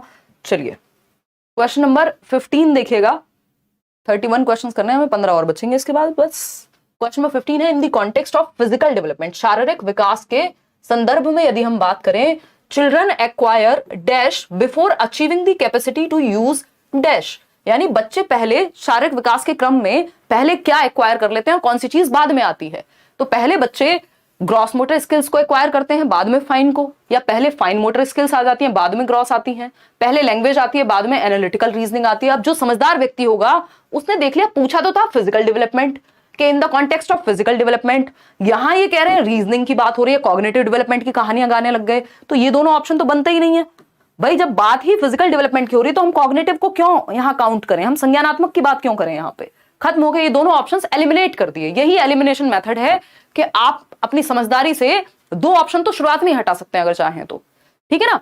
तो अगर हम बात करें तो कह सकते हैं कि इन the context of physical development पहले होता है ग्रॉस मोटर का development, gross motor skills. Gross motor skills यानी आपके शरीर की बड़ी मांसपेशियां, आपके पैरों पे, आपके हाथों पर, हाथ भी क्या, आर्म्स, ये भुजाएं आपकी, इन सब पे कंट्रोल आता है आपके शरीर की बड़ी मांसपेशियों पर। फिर धीरे धीरे आपका फाइन मोटर स्किल्स, सूक्ष्म गतिक कौशल। भाई आप चलना पहले सीख लेते हैं, पेन पकड़ना या पेन को चलाना बाद में सीख पाते हैं प्रॉपरली, ठीक है ना। या खड़े होना आप पहले सीख लेते हैं, हाथ पैर से रोना आप पहले सीख लेते हैं, किसी चीज को पकड़ना आप सीख लेते हैं, लेकिन लिखना प्रॉपरली आप बाद में सीखते हैं। तो ग्रॉस टू फाइन की बात हो रही है। तो सबसे पहले जो इसमें ग्रॉस टू फाइन जाता है आपका, ये प्रॉक्सिमो डिस्टल से भी जोड़ सकते हो उसको, जनरल टू स्पेसिफिक डेवलपमेंट से भी जोड़ सकते हो, सिंपल टू कॉम्प्लेक्स से भी जोड़ सकते हो, ठीक है ना। तो ग्रॉस मोटर स्किल्स, चलना फिरना, दौड़ना भागना। फाइन मोटर स्किल्स आपकी ड्राइंग हो गई, पेंटिंग हो गई, रीडिंग राइटिंग, ये सब, ठीक। क्वेश्चन नंबर 16, अभी एक और क्वेश्चन आएगा इससे खतरनाक, इसी टॉपिक पे आएगा, आगे जवाब देना फिर उसका। क्वेश्चन नंबर 16 है contemporary theories of child development view children as. Contemporary theory, ये क्वेश्चन आया था पहले भी ऑफलाइन में भी, उसके बाद ये ऑनलाइन में भी आया, बस थोड़ा सा चेंज करके पूछ लेते हैं। और इसमें कई सारे टीचर्स भी गलत ही जवाब इसका देते हुए चल रहे थे, है ना, क्योंकि इसको समझने वाला क्वेश्चन है ये, ठीक है ना। डायरेक्ट नहीं कर सकते चपरा, कुछ करना पड़ेगा आपको। मास्टर्स के लिए देख सकते हो कौन सा कॉम्बिनेशन बन रहा है आपका, उसके लिए नोटिफिकेशन देखना पड़ेगा। अभी यहां फोकस कर लेते हैं, डिस्टर्बेंस हो जाता है क्लास के बीच में। Contemporary theories of child development view children as, समकालीन सिद्धांत। कॉन्टेम्परेरी थियरीज जब भी लिखा हुआ है, इसका मतलब कॉन्टेम्परेरी का मतलब ही होता है समकालीन, उस समय में, जिस समय की बात हो रही है उस समय की बात हो रही है। देख रहे हो ना, जिस समय की बात हो रही है उस समय की बात हो रही है। इसका मतलब क्या हुआ भाई, आज के समय में या जो भी समय चल रहा है उस समय की बात जब हो रही है तो वो कॉन्टेम्परेरी है ना, यानी रिसेंसी में या रिसेंट टाइम्स में, ठीक, समझे। तो अगर हम बात करें कॉन्टेम्परेरी, इससे ये आपको वैसे भी समझ में आ सकता है, बॉलीवुड से बहुत अच्छे समझ में आता है लोगों को। जैसे हम ये कह सकते हैं कि शाहरुख खान, सलमान खान और आमिर खान क्या है, कॉन्टेम्परेरी एक्टर्स हैं, मतलब अपने समय के, अपने समय वाली बात हो रही है कि एक समय में जो चीजें एग्जिस्ट कर रही हैं, ठीक है ना, समकालीन है। तो यहां कॉन्टेम्परेरी थियरीज की जब हम बात कर रहे हैं, मतलब आज के समय की बात हो रही है, यहां ये अपने आप मान लेना है, ठीक है ना। तो कौन सी चाइल्डहुड की कौन सी धारणा को ये मानते हैं, या डेवलपमेंट को कैसे देखते हैं बच्चों के, ब्लैंक स्लेट मानते हैं। भैया आज के समय में ब्लैंक स्लेट नहीं मानते हैं, 17वीं शताब्दी में ब्लैंक स्लेट मानते थे, 17th सेंचुरी में, जब जॉन लॉक कहते थे कि mind of a child is tabula rasa, यानी खाली तख्ती है, एम्प्टी वेसल है बच्चे का दिमाग, बिहेवियरिज्म है, कुछ भी भर दो, कुछ भी मोल्ड कर दो, ऐसा आज नहीं मानते। तो ये तो 17वीं शताब्दी की बात हो गई। आज की बात करो कॉन्टेम्परेरी टाइम्स की। Active purposeful beings who contribute substantially to their own development, यानी सक्रिय उद्देश्यपूर्ण प्राणी हैं बच्चे, और उनका विकास जो कंट्रीब्यूट करते हैं सब्सटेंशियली अपने डेवलपमेंट में, यानी बच्चे एक्टिवली पार्टिसिपेट करते हैं और बच्चे का विकास होता है, वो एक्टिव पार्टिसिपेंट्स हैं, सक्रिय भागीदार हैं। बिल्कुल सही बात है। Having an इनेट plan for orderly growth that can not be changed, यानी विकास की व्यवस्था पहले से ही निश्चित होती है, उसको बदला नहीं जा सकता। तो फिर तो हम क्यों स्कूल खोल के बैठे हैं, हम क्यों एक्टिविटीज कराएं, क्यों हम वाद विवाद कराएं, जब सब कुछ पहले से ही निश्चित है। तो डी ऑप्शन है genetically programmed beings who can not do anything to alter their own course of development, यानी जेनेटिकली प्रोग्राम्ड बीइंग्स हैं। मान लिया भाई जेनेटिकली प्रोग्राम्ड है, लेकिन ये किसने कह दिया कि we can not do anything for our own development या ओन कोर्स ऑफ डेवलपमेंट, क्या हम कुछ नहीं कर सकते अपने डेवलपमेंट में परिवर्तन, ये तो कहना गलत हो जाएगा, क्योंकि development is modifiable and plastic in nature, ठीक है ना। तो बी ऑप्शन एकमात्र सही है कि बच्चे सक्रिय उद्देश्यपूर्ण प्राणी हैं जिनकी अपने खुद के विकास में महत्वपूर्ण भूमिका है। अब इससे दो बातें जरूर समझ लें, अदरवाइज आप फंस जाएंगे, अगली बार क्वेश्चन आएगा तो, है ना। Contemporary theories of child development, ये आपको पीडीएफ में मैं ऐड करके दे ही दिया था। समय लगता है थोड़ा इन सब चीजों में, काफी समय लगता है, बट आपको हेल्प काफी मिल रही होगी। कॉन्टेम्परेरी, एक minute, theory of child development, CD लिख दिया मैंने, या थियरीज ऑफ डेवलपमेंट, ये भी आप मान सकते हो, ठीक है ना। कॉन्टेम्परेरी का मतलब है, कॉन्टेम्परेरी थियरीज ऑफ डेवलपमेंट ये मानती हैं कि बच्चों का विकास क्या है, सोशियो कल्चरल एस्पेक्ट में होता है, सामाजिक सांस्कृतिक पक्ष में होता है, यानी बच्चों को एक्टिव रखो, जो बात वाइगॉस्की भी मानते हैं, है ना। ये नहीं कहते कि चाइल्डहुड कैसी संकल्पना है, तो इनके लिए चाइल्डहुड एक सोशल कंस्ट्रक्शन है। बहुत इंपॉर्टेंट है, इसमें लोग फंसते हैं, सभी ने गलत उत्तर भी इस पे बताया है, बहुत सारे टीचर्स में गड़बड़ करते हैं, ठीक है ना। चाइल्डहुड क्या है, एक सोशल कंस्ट्रक्ट है ना, एक सामाजिक परिकल्पना है कॉन्टेम्परेरी थियरीज के अकॉर्डिंग। इसका सिंपल उदाहरण जो मैं पहले भी देती आई हूं, है ना, सोशल कंस्ट्रक्ट है। क्या है, सोशल कंस्ट्रक्ट है, सामाजिक संरचना है।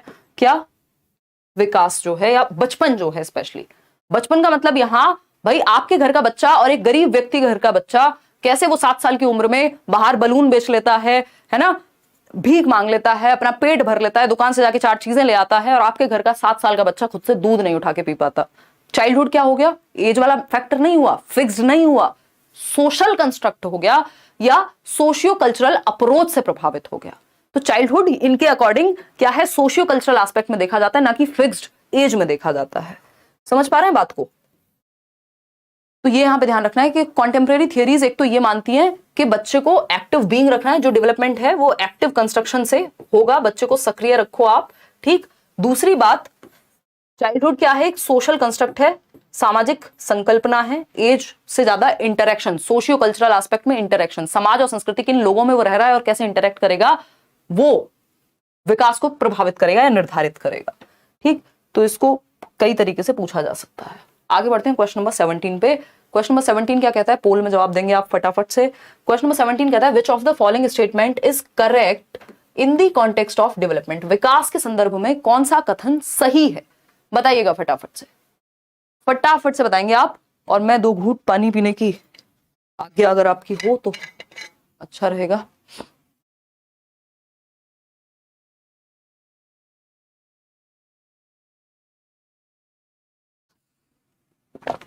देखिएगा कौन व्यक्ति है जो ये लाल पीले इमोजी बना रहा है भाई।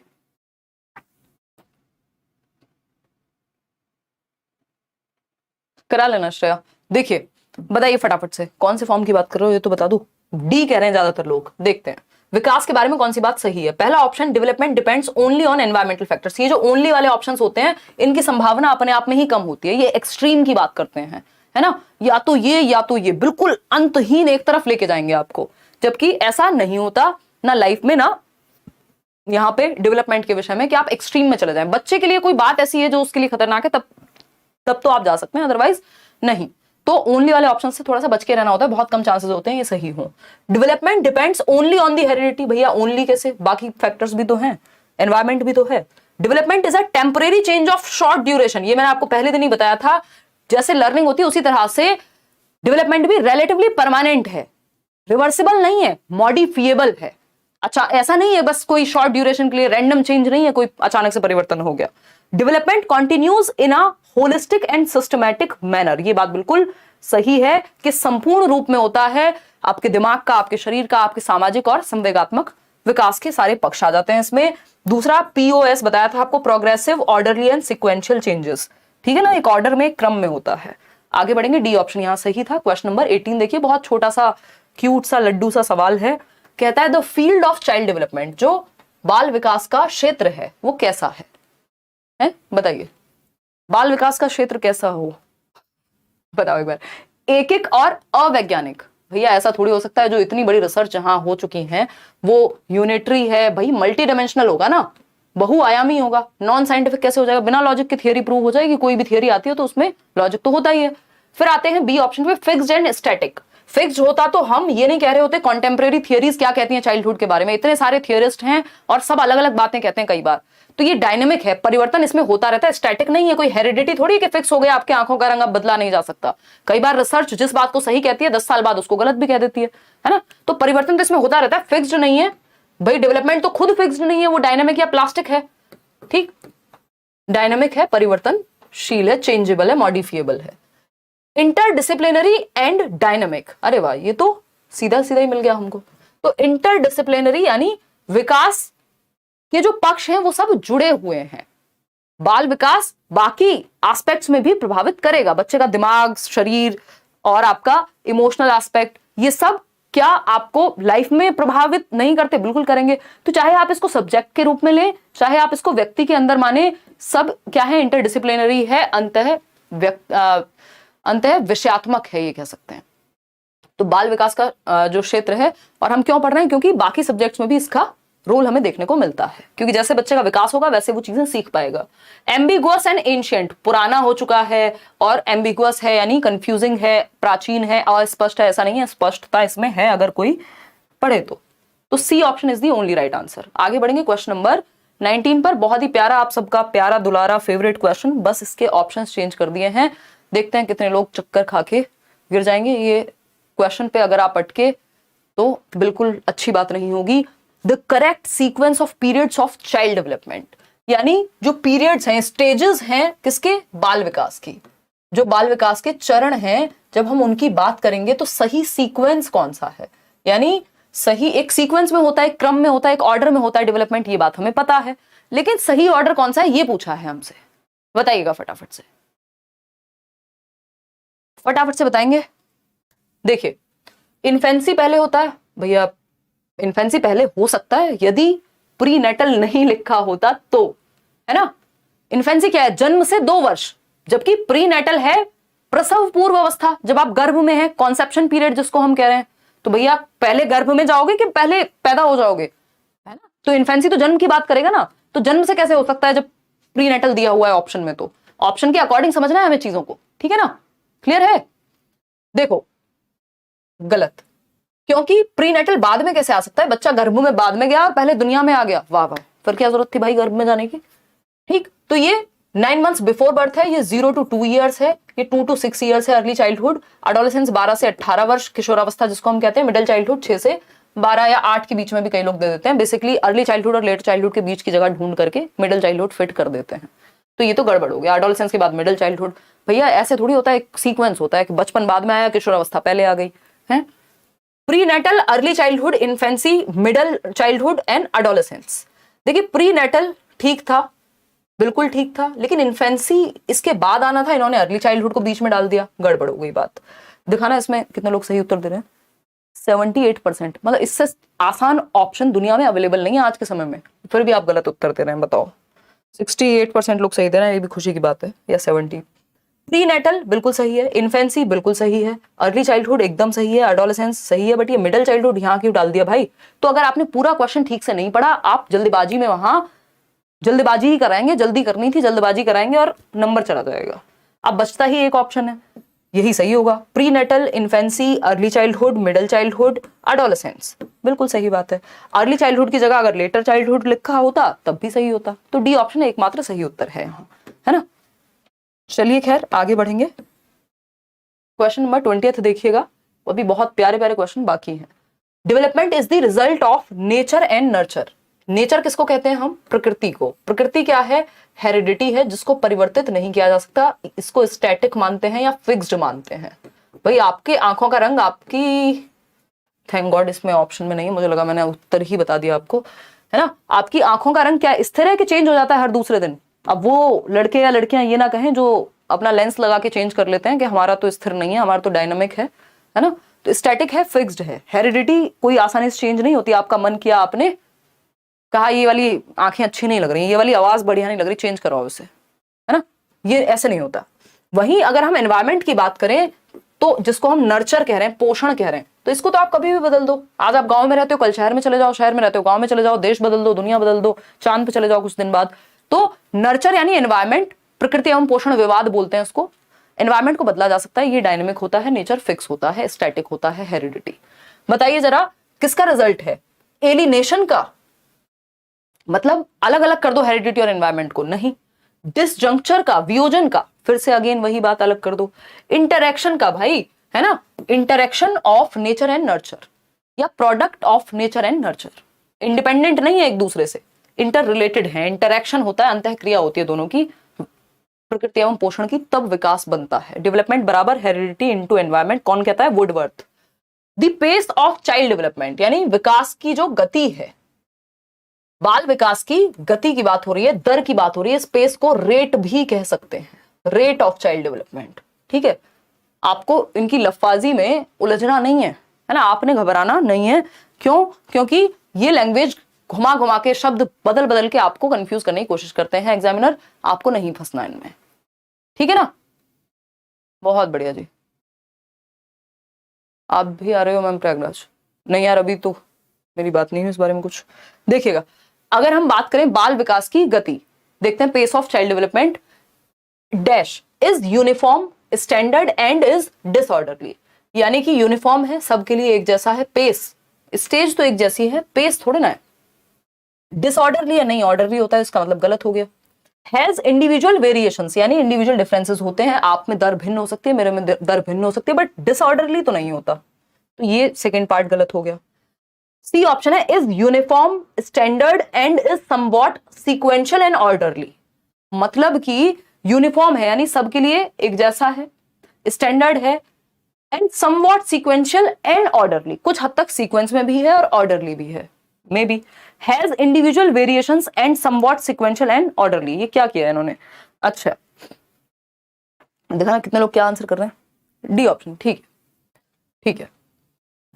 क्योंकि इन सब में जो सबसे सही उत्तर लग रहा है वो यही नजर आ रहा है। ऐसा तो होता नहीं कि अव्यवस्थित हो, पॉसिबल नहीं है। अव्यवस्थित, अव्यवस्थित इसमें कुछ हद तक ठीक है। एक समान मानकीय यानी यूनिफॉर्म होगा, पेस अगेन सबके लिए सेम नहीं हो सकता क्योंकि दर भिन्न हो सकती है। स्टेज होता तो एक बार को हम कह देते ये has individual variations and is somewhat sequential and orderly. भाई इंडिविजुअल डिफरेंसेस होंगे ऑर्डर के बावजूद।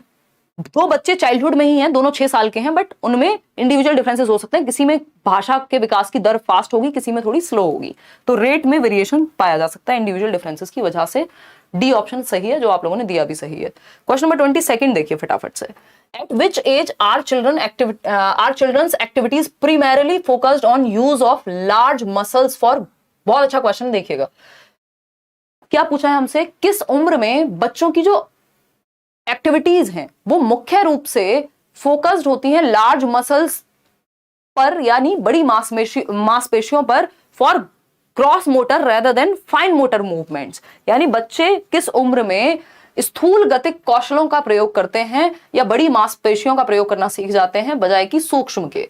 तो ये हमें पता है, पहले ग्रॉस का ही इस्तेमाल करना शुरू करेंगे, यानी अपनी बाहों का, अपने पैरों का मतलब आपकी अपनी टांगों का। लेकिन उंगलियों का प्रयोग, आंखों और उंगलियों के समन्वयन का प्रयोग, कोऑर्डिनेशन का प्रयोग बाद में सीखते हैं। तो GF गर्लफ्रेंड से याद रखना है। GF बोले तो ग्रॉस टू फाइन मोटर जाता है आपका विकास की जो दिशा है। ठीक है बात। तो अगर हम बात करें यहां पे क्या होगा सही उत्तर, बताओ भैया। 2 से 6 में तो बच्चा क्या सीख जाएगा? 2 से 6 में तो बच्चा पेन पकड़ना सीख जाएगा, तो फाइन की ओर जा रहा है। उससे बेहतर ऑप्शन, अगर ये इन्फेंसी नहीं होता तो हम अर्ली चाइल्डहुड कह देते। दिखाना इसमें क्या उत्तर दिया। कंफ्यूज हैं आप लोग इसमें, ए और बी के अंदर कंफ्यूज हैं। 36% लोग बी कह रहे हैं, जो कि गलत उत्तर है। क्योंकि अर्ली चाइल्डहुड में तो फिर भी वो पेन पकड़ना है ना, छोटी मोटी ड्राइंग दीवारों पे बनाना, प्ले वे में जाएगा, स्केचिंग थोड़ी थोड़ी सीखने लगता है। लेकिन अगर हम देखें प्रीमैरिली फोकस्ड ऑन, यानी मुख्य रूप से पूरा जो फोकस है वो ग्रॉस मोटर स्किल्स पे है। तो पूरा जो फोकस है ग्रॉस मोटर स्किल्स पे वो होता है जन्म से 2 वर्ष में। जब बच्चा दूध की बोतल भी आप उसे दोगे तो वो एक हाथ से नहीं पकड़ेगा, पूरे हाथ से कोशिश करेगा, वो भी धीरे धीरे सीखेगा। अदरवाइज पूरे शरीर का इस्तेमाल करेगा, रोएगा तो पूरे शरीर से रोएगा, हंसेगा तो पूरे हाथ पैर दोनों, है ना।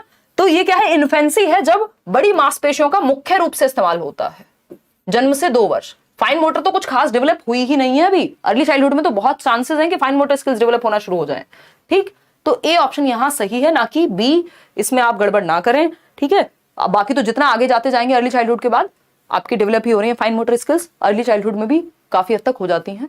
ठीक है ना, 3 से 6 वर्ष में तो बहुत अच्छा प्यारा टाइम है फाइन मोटर स्किल्स के डेवलपमेंट का। हम बच्चे को क्ले मिट्टी दे देते हैं जिससे वो कोई भी शेप बना लेता है ना। तो उससे क्या होता है, फाइन मोटर स्किल्स, आपकी आंखों का और हाथों की जो मसल्स है, मांसपेशियां हैं, वो अच्छी विकसित हो जाती हैं कि बच्चे गुड़िया गुड्डे बना रहे हैं कुछ। वो क्ले मिट्टी आती है ना, चिकनी मिट्टी एक तरह की।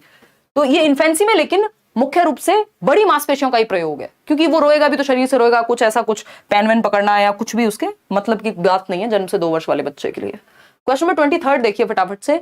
ये क्या कहता है, early childhood is a dash period for emotional development. Early childhood मतलब पूर्व बाल्यावस्था या प्रारंभिक बाल्यावस्था, 2 से 6 वर्ष की अवस्था, इसी को टॉय एज कहते हैं, है ना। रीड में क्वेश्चन आ चुका है, आपको टॉय एज बताने वाले अलग अलग लोग मिल जाएंगे, बट 1 नंबर के लिए हमको टॉय एज इसी को मानना है। ठीक, उसका रीजन है, कहानी मैं बैच में बताती हूँ हर बार, छोड़ो। तो टॉय एज इसी को कहते हैं। प्ले एज भी अगर हम एरिक एरिक्सन की माने तो यही है। ठीक, इसके अलावा अगर हम देखेंगे यही प्ले एज मतलब प्ले वे में भी, प्ले स्कूल में भी हो जाएगा इसी उम्र में, है ना। और बताओ, प्री गैंग एज भी यही है, गैंग एज से पहले की आयु। ठीक है ना। तो क्या है, ये सेंसिटिव पीरियड है क्या इमोशनल डेवलपमेंट के लिए। बच्चे के इमोशंस पे कंट्रोल उसका धीरे धीरे आना शुरू होता है, स्लो होता है। स्लो इस उम्र में कुछ नहीं होता, सारे प्रकार का विकास बहुत तेजी से हो रहा होता है। पैसिव तो होता ही नहीं है बच्चा, डिस्टर्बिंग नहीं है, है ना। क्या है, सेंसिटिव पीरियड है। सेंसिटिव मतलब संवेदनशील है, डिस्टर्बिंग हो सकता है यदि ठीक से डेवलप ना हो पाए तो। ठीक है ना, संवेदनशील है। अर्ली चाइल्डहुड लगभग हर प्रकार के डेवलपमेंट के लिए सेंसिटिव ही है, चाहे वो फिजिकल हो, कॉग्निटिव हो, सोशल हो, इमोशनल हो, सेंसिटिव ही है। इसी उम्र में बच्चा 4 लोगों से मिलना जुलना सीखता है, इसी उम्र में बच्चा जो है खेलना कूदना सीखता है, इसी उम्र में वो पहली बार गिनतियां सीखेगा, भाषा का विकास बहुत तेजी से हो रहा होगा। ठीक है ना, तो ये लगभग हर एज के लिए सेंसिटिव, मतलब हर चीज के लिए सेंसिटिव पीरियड है अर्ली चाइल्डहुड। क्वेश्चन नंबर 24 देखिए फटाफट से। ये कहता है which of the following statement is not correct. ध्यान से देखिएगा, मैंने बताया था आपको जिस क्वेश्चन में एक्सेप्ट लिखा हो, अलावा, है ना, लीस्ट लिखा हो, है ना, या नॉट लिखा हो, ये तीन शब्द जहां आते हैं वहां ऐसे कान खड़े करके 3 इडियट वाले बहुत ध्यान से उत्तर देना होता है, अदरवाइज फंस जाएंगे आप आंसर करने में। तो विकास के संदर्भ में निम्न में से कौन सा कथन सही नहीं है? पहला ऑप्शन है children develop at different rates, यानी बच्चों की विकास की दर भिन्न होती है।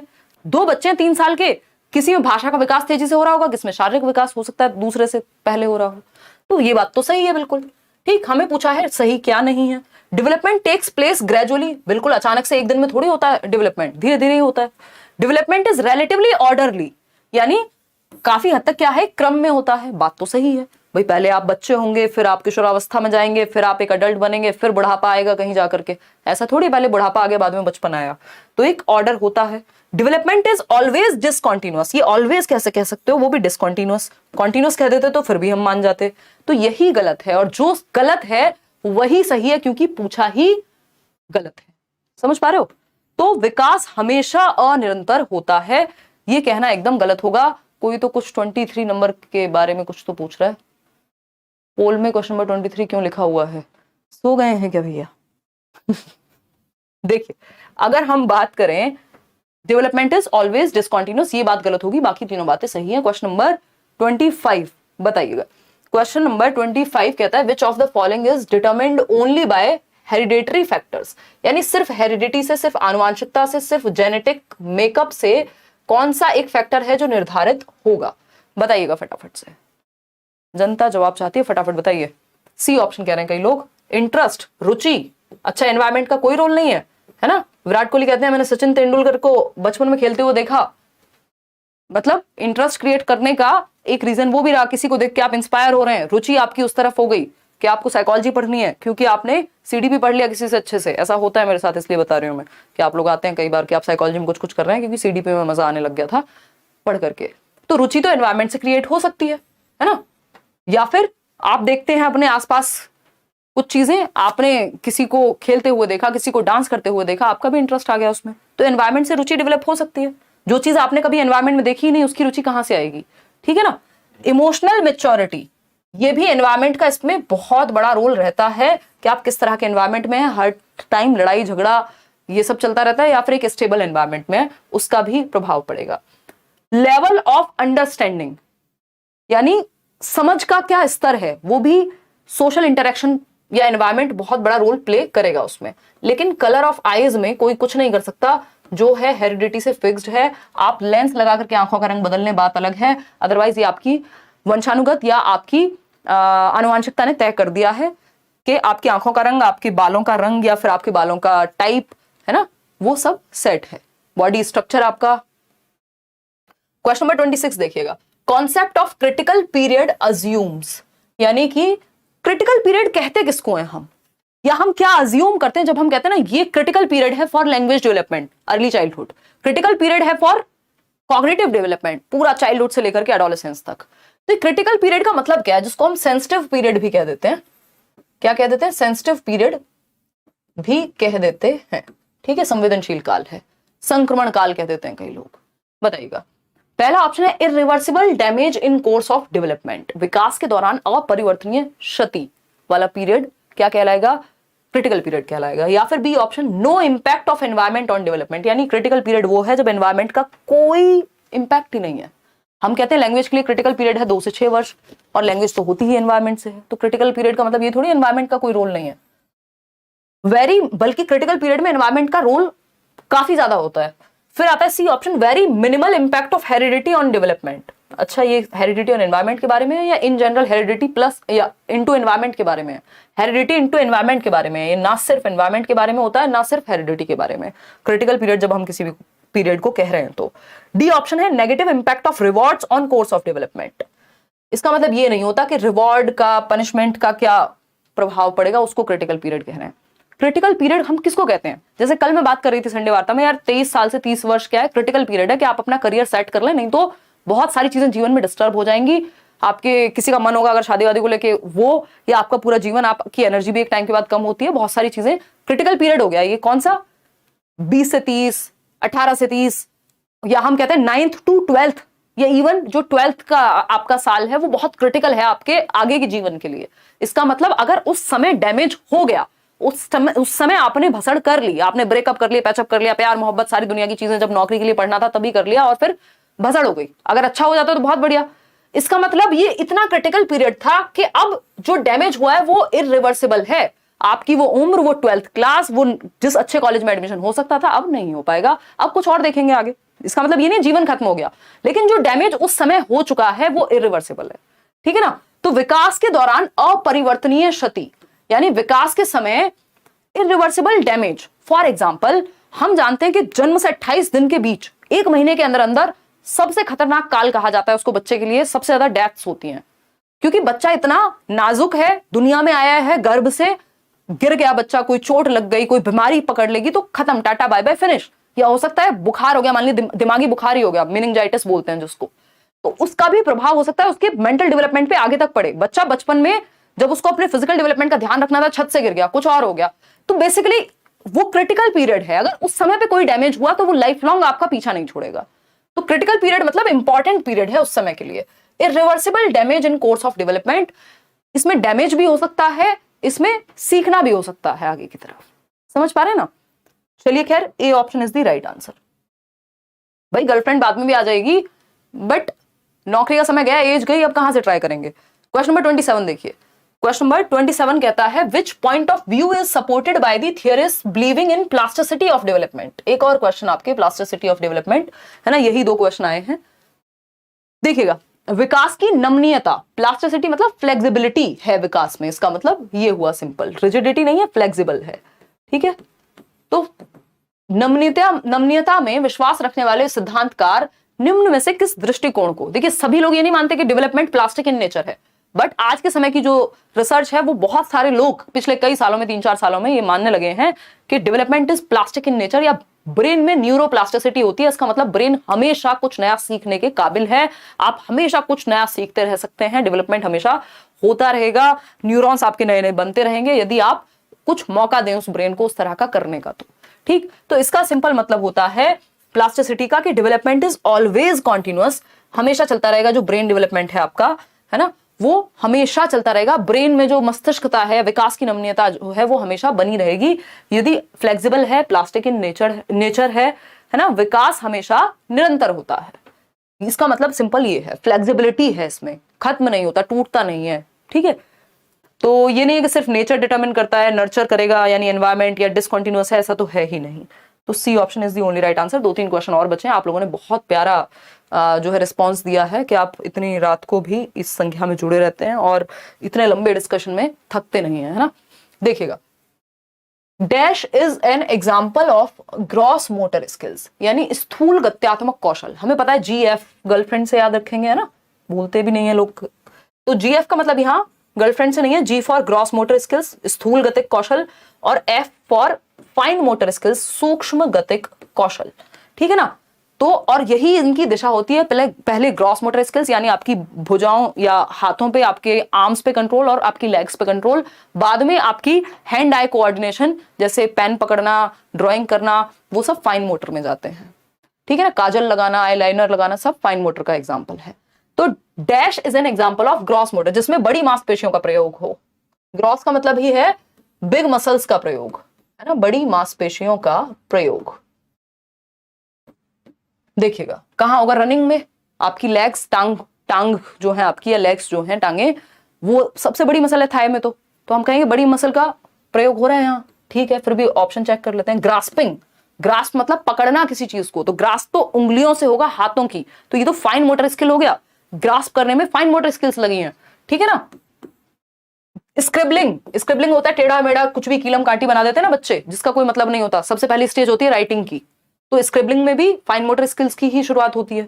स्क्वीजिंग, नींबू निचोड़ रहे हैं आप, है ना, तो उसमें क्या है, आपकी इन उंगलियों की ही मसल्स का प्रयोग होगा। तो जहां भी हैंड आई कोऑर्डिनेशन या फिंगर्स की मसल्स का या हैंड की मसल का प्रयोग होगा, वो फाइन मोटर स्किल्स हैं। तो रनिंग है जिसमें बड़ी मसल का प्रयोग होगा, जो कि आपकी लेग्स की मसल्स हैं या आर्म्स की मसल्स हैं। तो A option is the only right answer. आगे बढ़ेंगे क्वेश्चन नंबर 29 देखिए फटाफट से। ये कहता है most children learn to hold a glass, ज्यादातर बच्चे पहले ग्लास को पकड़ना सीख जाते हैं before they hold a pen, pen पकड़ने से पहले बच्चा ग्लास पकड़ना सीख जाता है। अभी हम बात कर रहे थे ना, बच्चा दूध पीने वाली जो बॉटल होती है तो धीरे धीरे वो उसको दोनों हाथों से होल्ड करना तो सीख ही जाता है, पेन तो बहुत बाद में जाके सीखेगा पकड़ना। सही बात है कि नहीं है? Which principle of development explains this specific direction of development? ये क्या है? विकास की एक दिशा है, विकास की एक दिशा है ये। आपकी वजह से सीडीपी दोनों पेपर में 28 नंबर आया, अरे बहुत बढ़िया यार। चलिए, लाइक अभी भी आपके बराबर नहीं हुए इतने घंटों से। देखिए, अगर हम बात करें तो अधिकतर बच्चे पेन पकड़ना सीखने से पहले ग्लास पकड़ना सीख लेते हैं। विकास का कौन सा सिद्धांत इस दिशा का वर्णन करता है? पहला है सेफेलोकॉर्डल। भैया सेफेलोकॉर्डल तो हेड टू टो होता है कि पहले गर्दन पे कंट्रोल आएगा, फिर पैर के अंगूठे तक जाएगा वो कंट्रोल, है ना। सर, सेफेल का मतलब ये खोपड़ी, ठीक। Proximodistal, proximity, centre to periphery. Centre क्या है अगर कंपैरिजन में देखें तो? सेंटर ऐसे तो स्पाइनल कॉर्ड है, हार्ट है आपका, फिर उसके बाद का सेंटर कौन सा है? ये शोल्डर्स आ जाएंगे, फिर ये आर्म्स आ जाएंगी, ये कोहनियां आ जाएंगी, फिर उसके बाद ये हाथ होगा, हाथ के बाद फिंगर्स होंगी।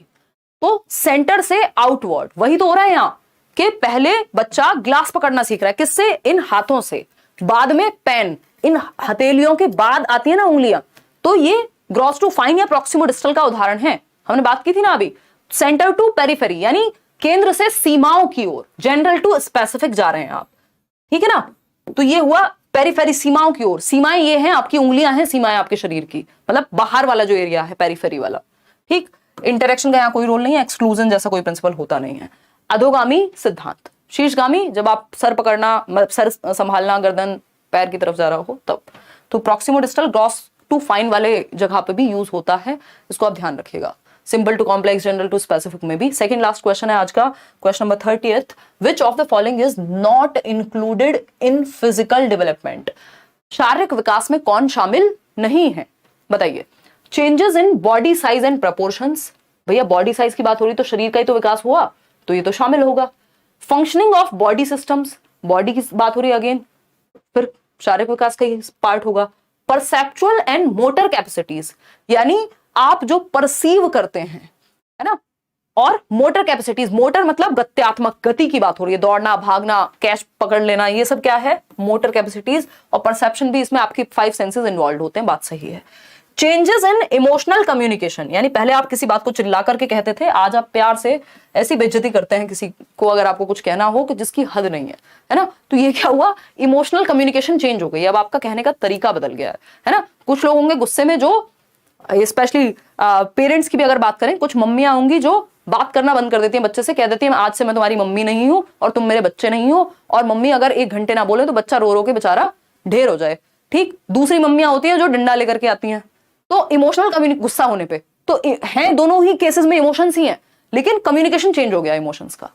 ये शरीर से जुड़ा हुआ नहीं है, ये इमोशंस से जुड़ा हुआ है। समझ पा रहे हैं बात को? तो ये फिजिकल डेवलपमेंट से नहीं, ये इमोशनल डेवलपमेंट से जुड़ा हुआ है। और यही गलत है क्योंकि नॉट पूछा था, और जो गलत है वही सही है क्योंकि पूछा ही गलत था। बाकी तीनों जो है वो फिजिकल डेवलपमेंट से जुड़े हुए हैं, तो फिजिकल डेवलपमेंट वाले नहीं पूछे थे। उसके अलावा इमोशनल डेवलपमेंट है, वही पूछा था। आज के लिए लास्ट क्वेश्चन, आप इसको होमवर्क में भी ले जा सकते हैं। कल हम पहला ही क्वेश्चन इसी को डिस्कस करेंगे। आउट ऑफ 30 कितना आप स्कोर कर पाए वो भी बताएंगे। द कोर्स ऑफ डेवलपमेंट यानी बच्चों के विकास का क्रम फिक्स हो जाता है जन्म के समय। Can be altered with appropriate support from the environment, यानी ऑल्टर कर सकते हैं हम कोर्स को या क्रम को। इसको हिंदी में क्रम कहना गलत होगा अगर एग्जैक्ट शब्दों में कहें, बट ठीक है, इन्होंने यही दिया है। तो जो कोर्स है, जिस तरह से अनफोल्ड होता है विकास, उसको कुछ हद तक ऑल्टर किया जा सकता है एनवायरमेंट के सपोर्ट से, या फिर यूनिफॉर्म है और same pattern across cultures follow करता है, या फिर is totally unpredictable since it is disorderly. तो मैं आपके लिए थोड़ा सा आसान कर देती हूँ, ए और डी को हटा देते हैं, बी और सी में से कोई एक सही उत्तर होगा। इसके मार्क्स आज आप नहीं लगाएंगे, इसको होमवर्क में रखेंगे, है ना। कल तक अपने सर में दर्द करेंगे कि बी होगा कि सी होगा, और कल हम पहला ही क्वेश्चन इसी को डिस्कस करेंगे, ठीक है ना। आउट ऑफ 30 क्वेश्चंस, मैं इसको काउंट नहीं कर रही हूँ, आउट ऑफ 30 क्वेश्चंस कितने क्वेश्चंस आपके ठीक हुए हैं वो आप कमेंट्स में बता देंगे। इसके अलावा बीपीएससी वाला जो बैच है टीचर का, बिहार टीचर का, वो लाइव है आपका, आप जाकर के एडमिशन ले सकते हैं, एनरोल कर सकते हैं खुद को करियरविल ऐप पर, है ना। आगे बढ़ते हैं, ये जो पीडीएफ है इस सेशन की, जो भी क्वेश्चंस हमने किए हैं वो आपको डिस्क्रिप्शन बॉक्स नहीं, इधर टेलीग्राम चैनल पे मिल जाएगा। टेलीग्राम चैनल कोई भी फेक चैनल से नहीं जुड़ना है, वहाँ सारे 5 सब्जेक्ट के आपको फ्री नोट्स भी मिल जाएंगे। आउट ऑफ 30 क्वेश्चंस कितने क्वेश्चंस आपने ठीक किए, जो भी आपका फीडबैक हो, आपको सेशन पसंद आया हो तो आप लाइक शेयर सब्सक्राइब कर सकते हैं, कॉमेंट्स में अपने विचार बता करके जा सकते हैं। 26 आउट ऑफ 31 नहीं 30 में से ही काउंट करो श्वेता, 23 आउट ऑफ 30, अभी तो 31 का बताया नहीं ना मैंने उत्तर। 29 out of 30, 27 out of 30, Iqbal, Anju, Priyanka, Shweta, Hrithik, Namita, Asad, Pooja, Simran, Divya 29, 30 आए डिम्पल के। डिम्पल सच बताओ यार, हैं? विपुल 25, सेल्वी कुमारी, बहुत खतरनाक नाम है Selvi, Prashant Dwivedi 28 out of 30। Tomorrow topic, कल का टॉपिक रहेगा आपका, क्योंकि प्रिंसिपल ऑफ डेवलपमेंट मैंने इसी में कवर कर दिया, हेरिडिटी, क्योंकि आप डेवलपमेंट पे क्वेश्चन जो डायरेक्ट इन 3 कॉन्सेप्ट से आते हैं, 2 से 3 ही क्वेश्चन पूछ रहे हैं आजकल, ये प्याजे व्याजे वाले ज्यादा बढ़ा दिए, तो इस बार के ऑनलाइन क्वेश्चन सारे यही हैं। प्रीवियस वाले में करा भी चुकी हूं आपको, है ना, और फिर जब अंत में हम प्रैक्टिस करेंगे तो और क्वेश्चन ऐड कर लेंगे। तो कल का टॉपिक आपका रहेगा, इसके बाद आता है सोशलाइजेशन का topic, as far as I remember this syllabus. तो सोशलाइजेशन करेंगे कल का टॉपिक, आप पढ़ के आइएगा, या यूट्यूब पे ही मेरी क्लासेस हैं उनसे देख लीजिएगा, और मैराथन देख लीजिएगा, और नए क्वेश्चंस आप कैसे अटेम्प्ट कर पाएंगे मैं अभी आपको दिखा देती हूँ। सिलेबस अपने पास तो था, ये रहा, देखिए। अगर हम बात करें तो कल का टॉपिक आपका, हाँ, ये 3 टॉपिक हमारे कवर हो गए हैं आज के सेशन में, concept of development, principles of development और हेरिडिटी एंड एनवायरनमेंट, बिल्कुल नए तरीके से। और पुराने क्वेश्चंस भी कैसे आ सकते थे, आए हुए हैं, आ सकते हैं, सब मैंने आपको बताया। 4th टॉपिक है सोशलाइजेशन। देख रहे हैं विनोद कैसे सिलेबस याद करके बैठे हैं, तो इतने साल हो गए यार पढ़ाते हुए, सिलेबस चेंज होता नहीं है आपका, क्या करें, बस तरीके बदल गए हैं, नई नई चीजें पूछने लग गए हैं उसी में। तो सोशलाइजेशन कल हम करेंगे, सोशलाइजेशन प्रोसेस, सामाजिकरण की प्रक्रिया, फिर प्याजे वाइगॉस्की एंड कोहलबर्ग। एक सेशन में हो पाएगा तो एक सेशन में, इस बार बहुत क्वेश्चन आए हैं प्याजे वाइगॉस्की पे 2 स्पेशली, कोहलबर्ग पे तो एक ही आता है। तो कल हम सोशलाइजेशन प्रोसेस करेंगे, और हो सकता है कि मैं सोशलाइजेशन प्रोसेस के साथ साथ जेंडर भी इंक्लूड कर दूं, क्योंकि एक ही नंबर का आता है सोशलाइजेशन, तो जेंडर भी साथ में मैं इंक्लूड कर दूंगी, ठीक है ना। जेंडर मतलब लिंग, उससे भी एक क्वेश्चन आता है, इस टॉपिक से भी, तो ये दोनों मिलाकर के 2 नंबर के आते हैं, बहुत प्यारे प्यारे आसान से हैं, ठीक है ना। ये gender as a social construct जो 10वां टॉपिक है, वो इसी में मैं इंक्लूड कर दूंगी, क्योंकि हम ऑनलाइन जो बिल्कुल लेटेस्ट पैटर्न है सिर्फ अभी उसी को फॉलो कर रहे हैं, उसी से आपके प्रीवियस भी पैटर्न सारे कवर हो जा रहे हैं। चलिए टेक केयर, बाय बाय, धन्यवाद, कल मिलते हैं, thank you so much. Like share subscribe आप कर लीजिएगा, कमेंट्स में बता दीजिएगा। आज के लिए बहुत हो गया, बाय बाय, टाटा, अपने घर जाओ, मजे करो, रिवीजन जरूर कर लेना, पीडीएफ में रात को शेयर कर दूंगी, ठीक है।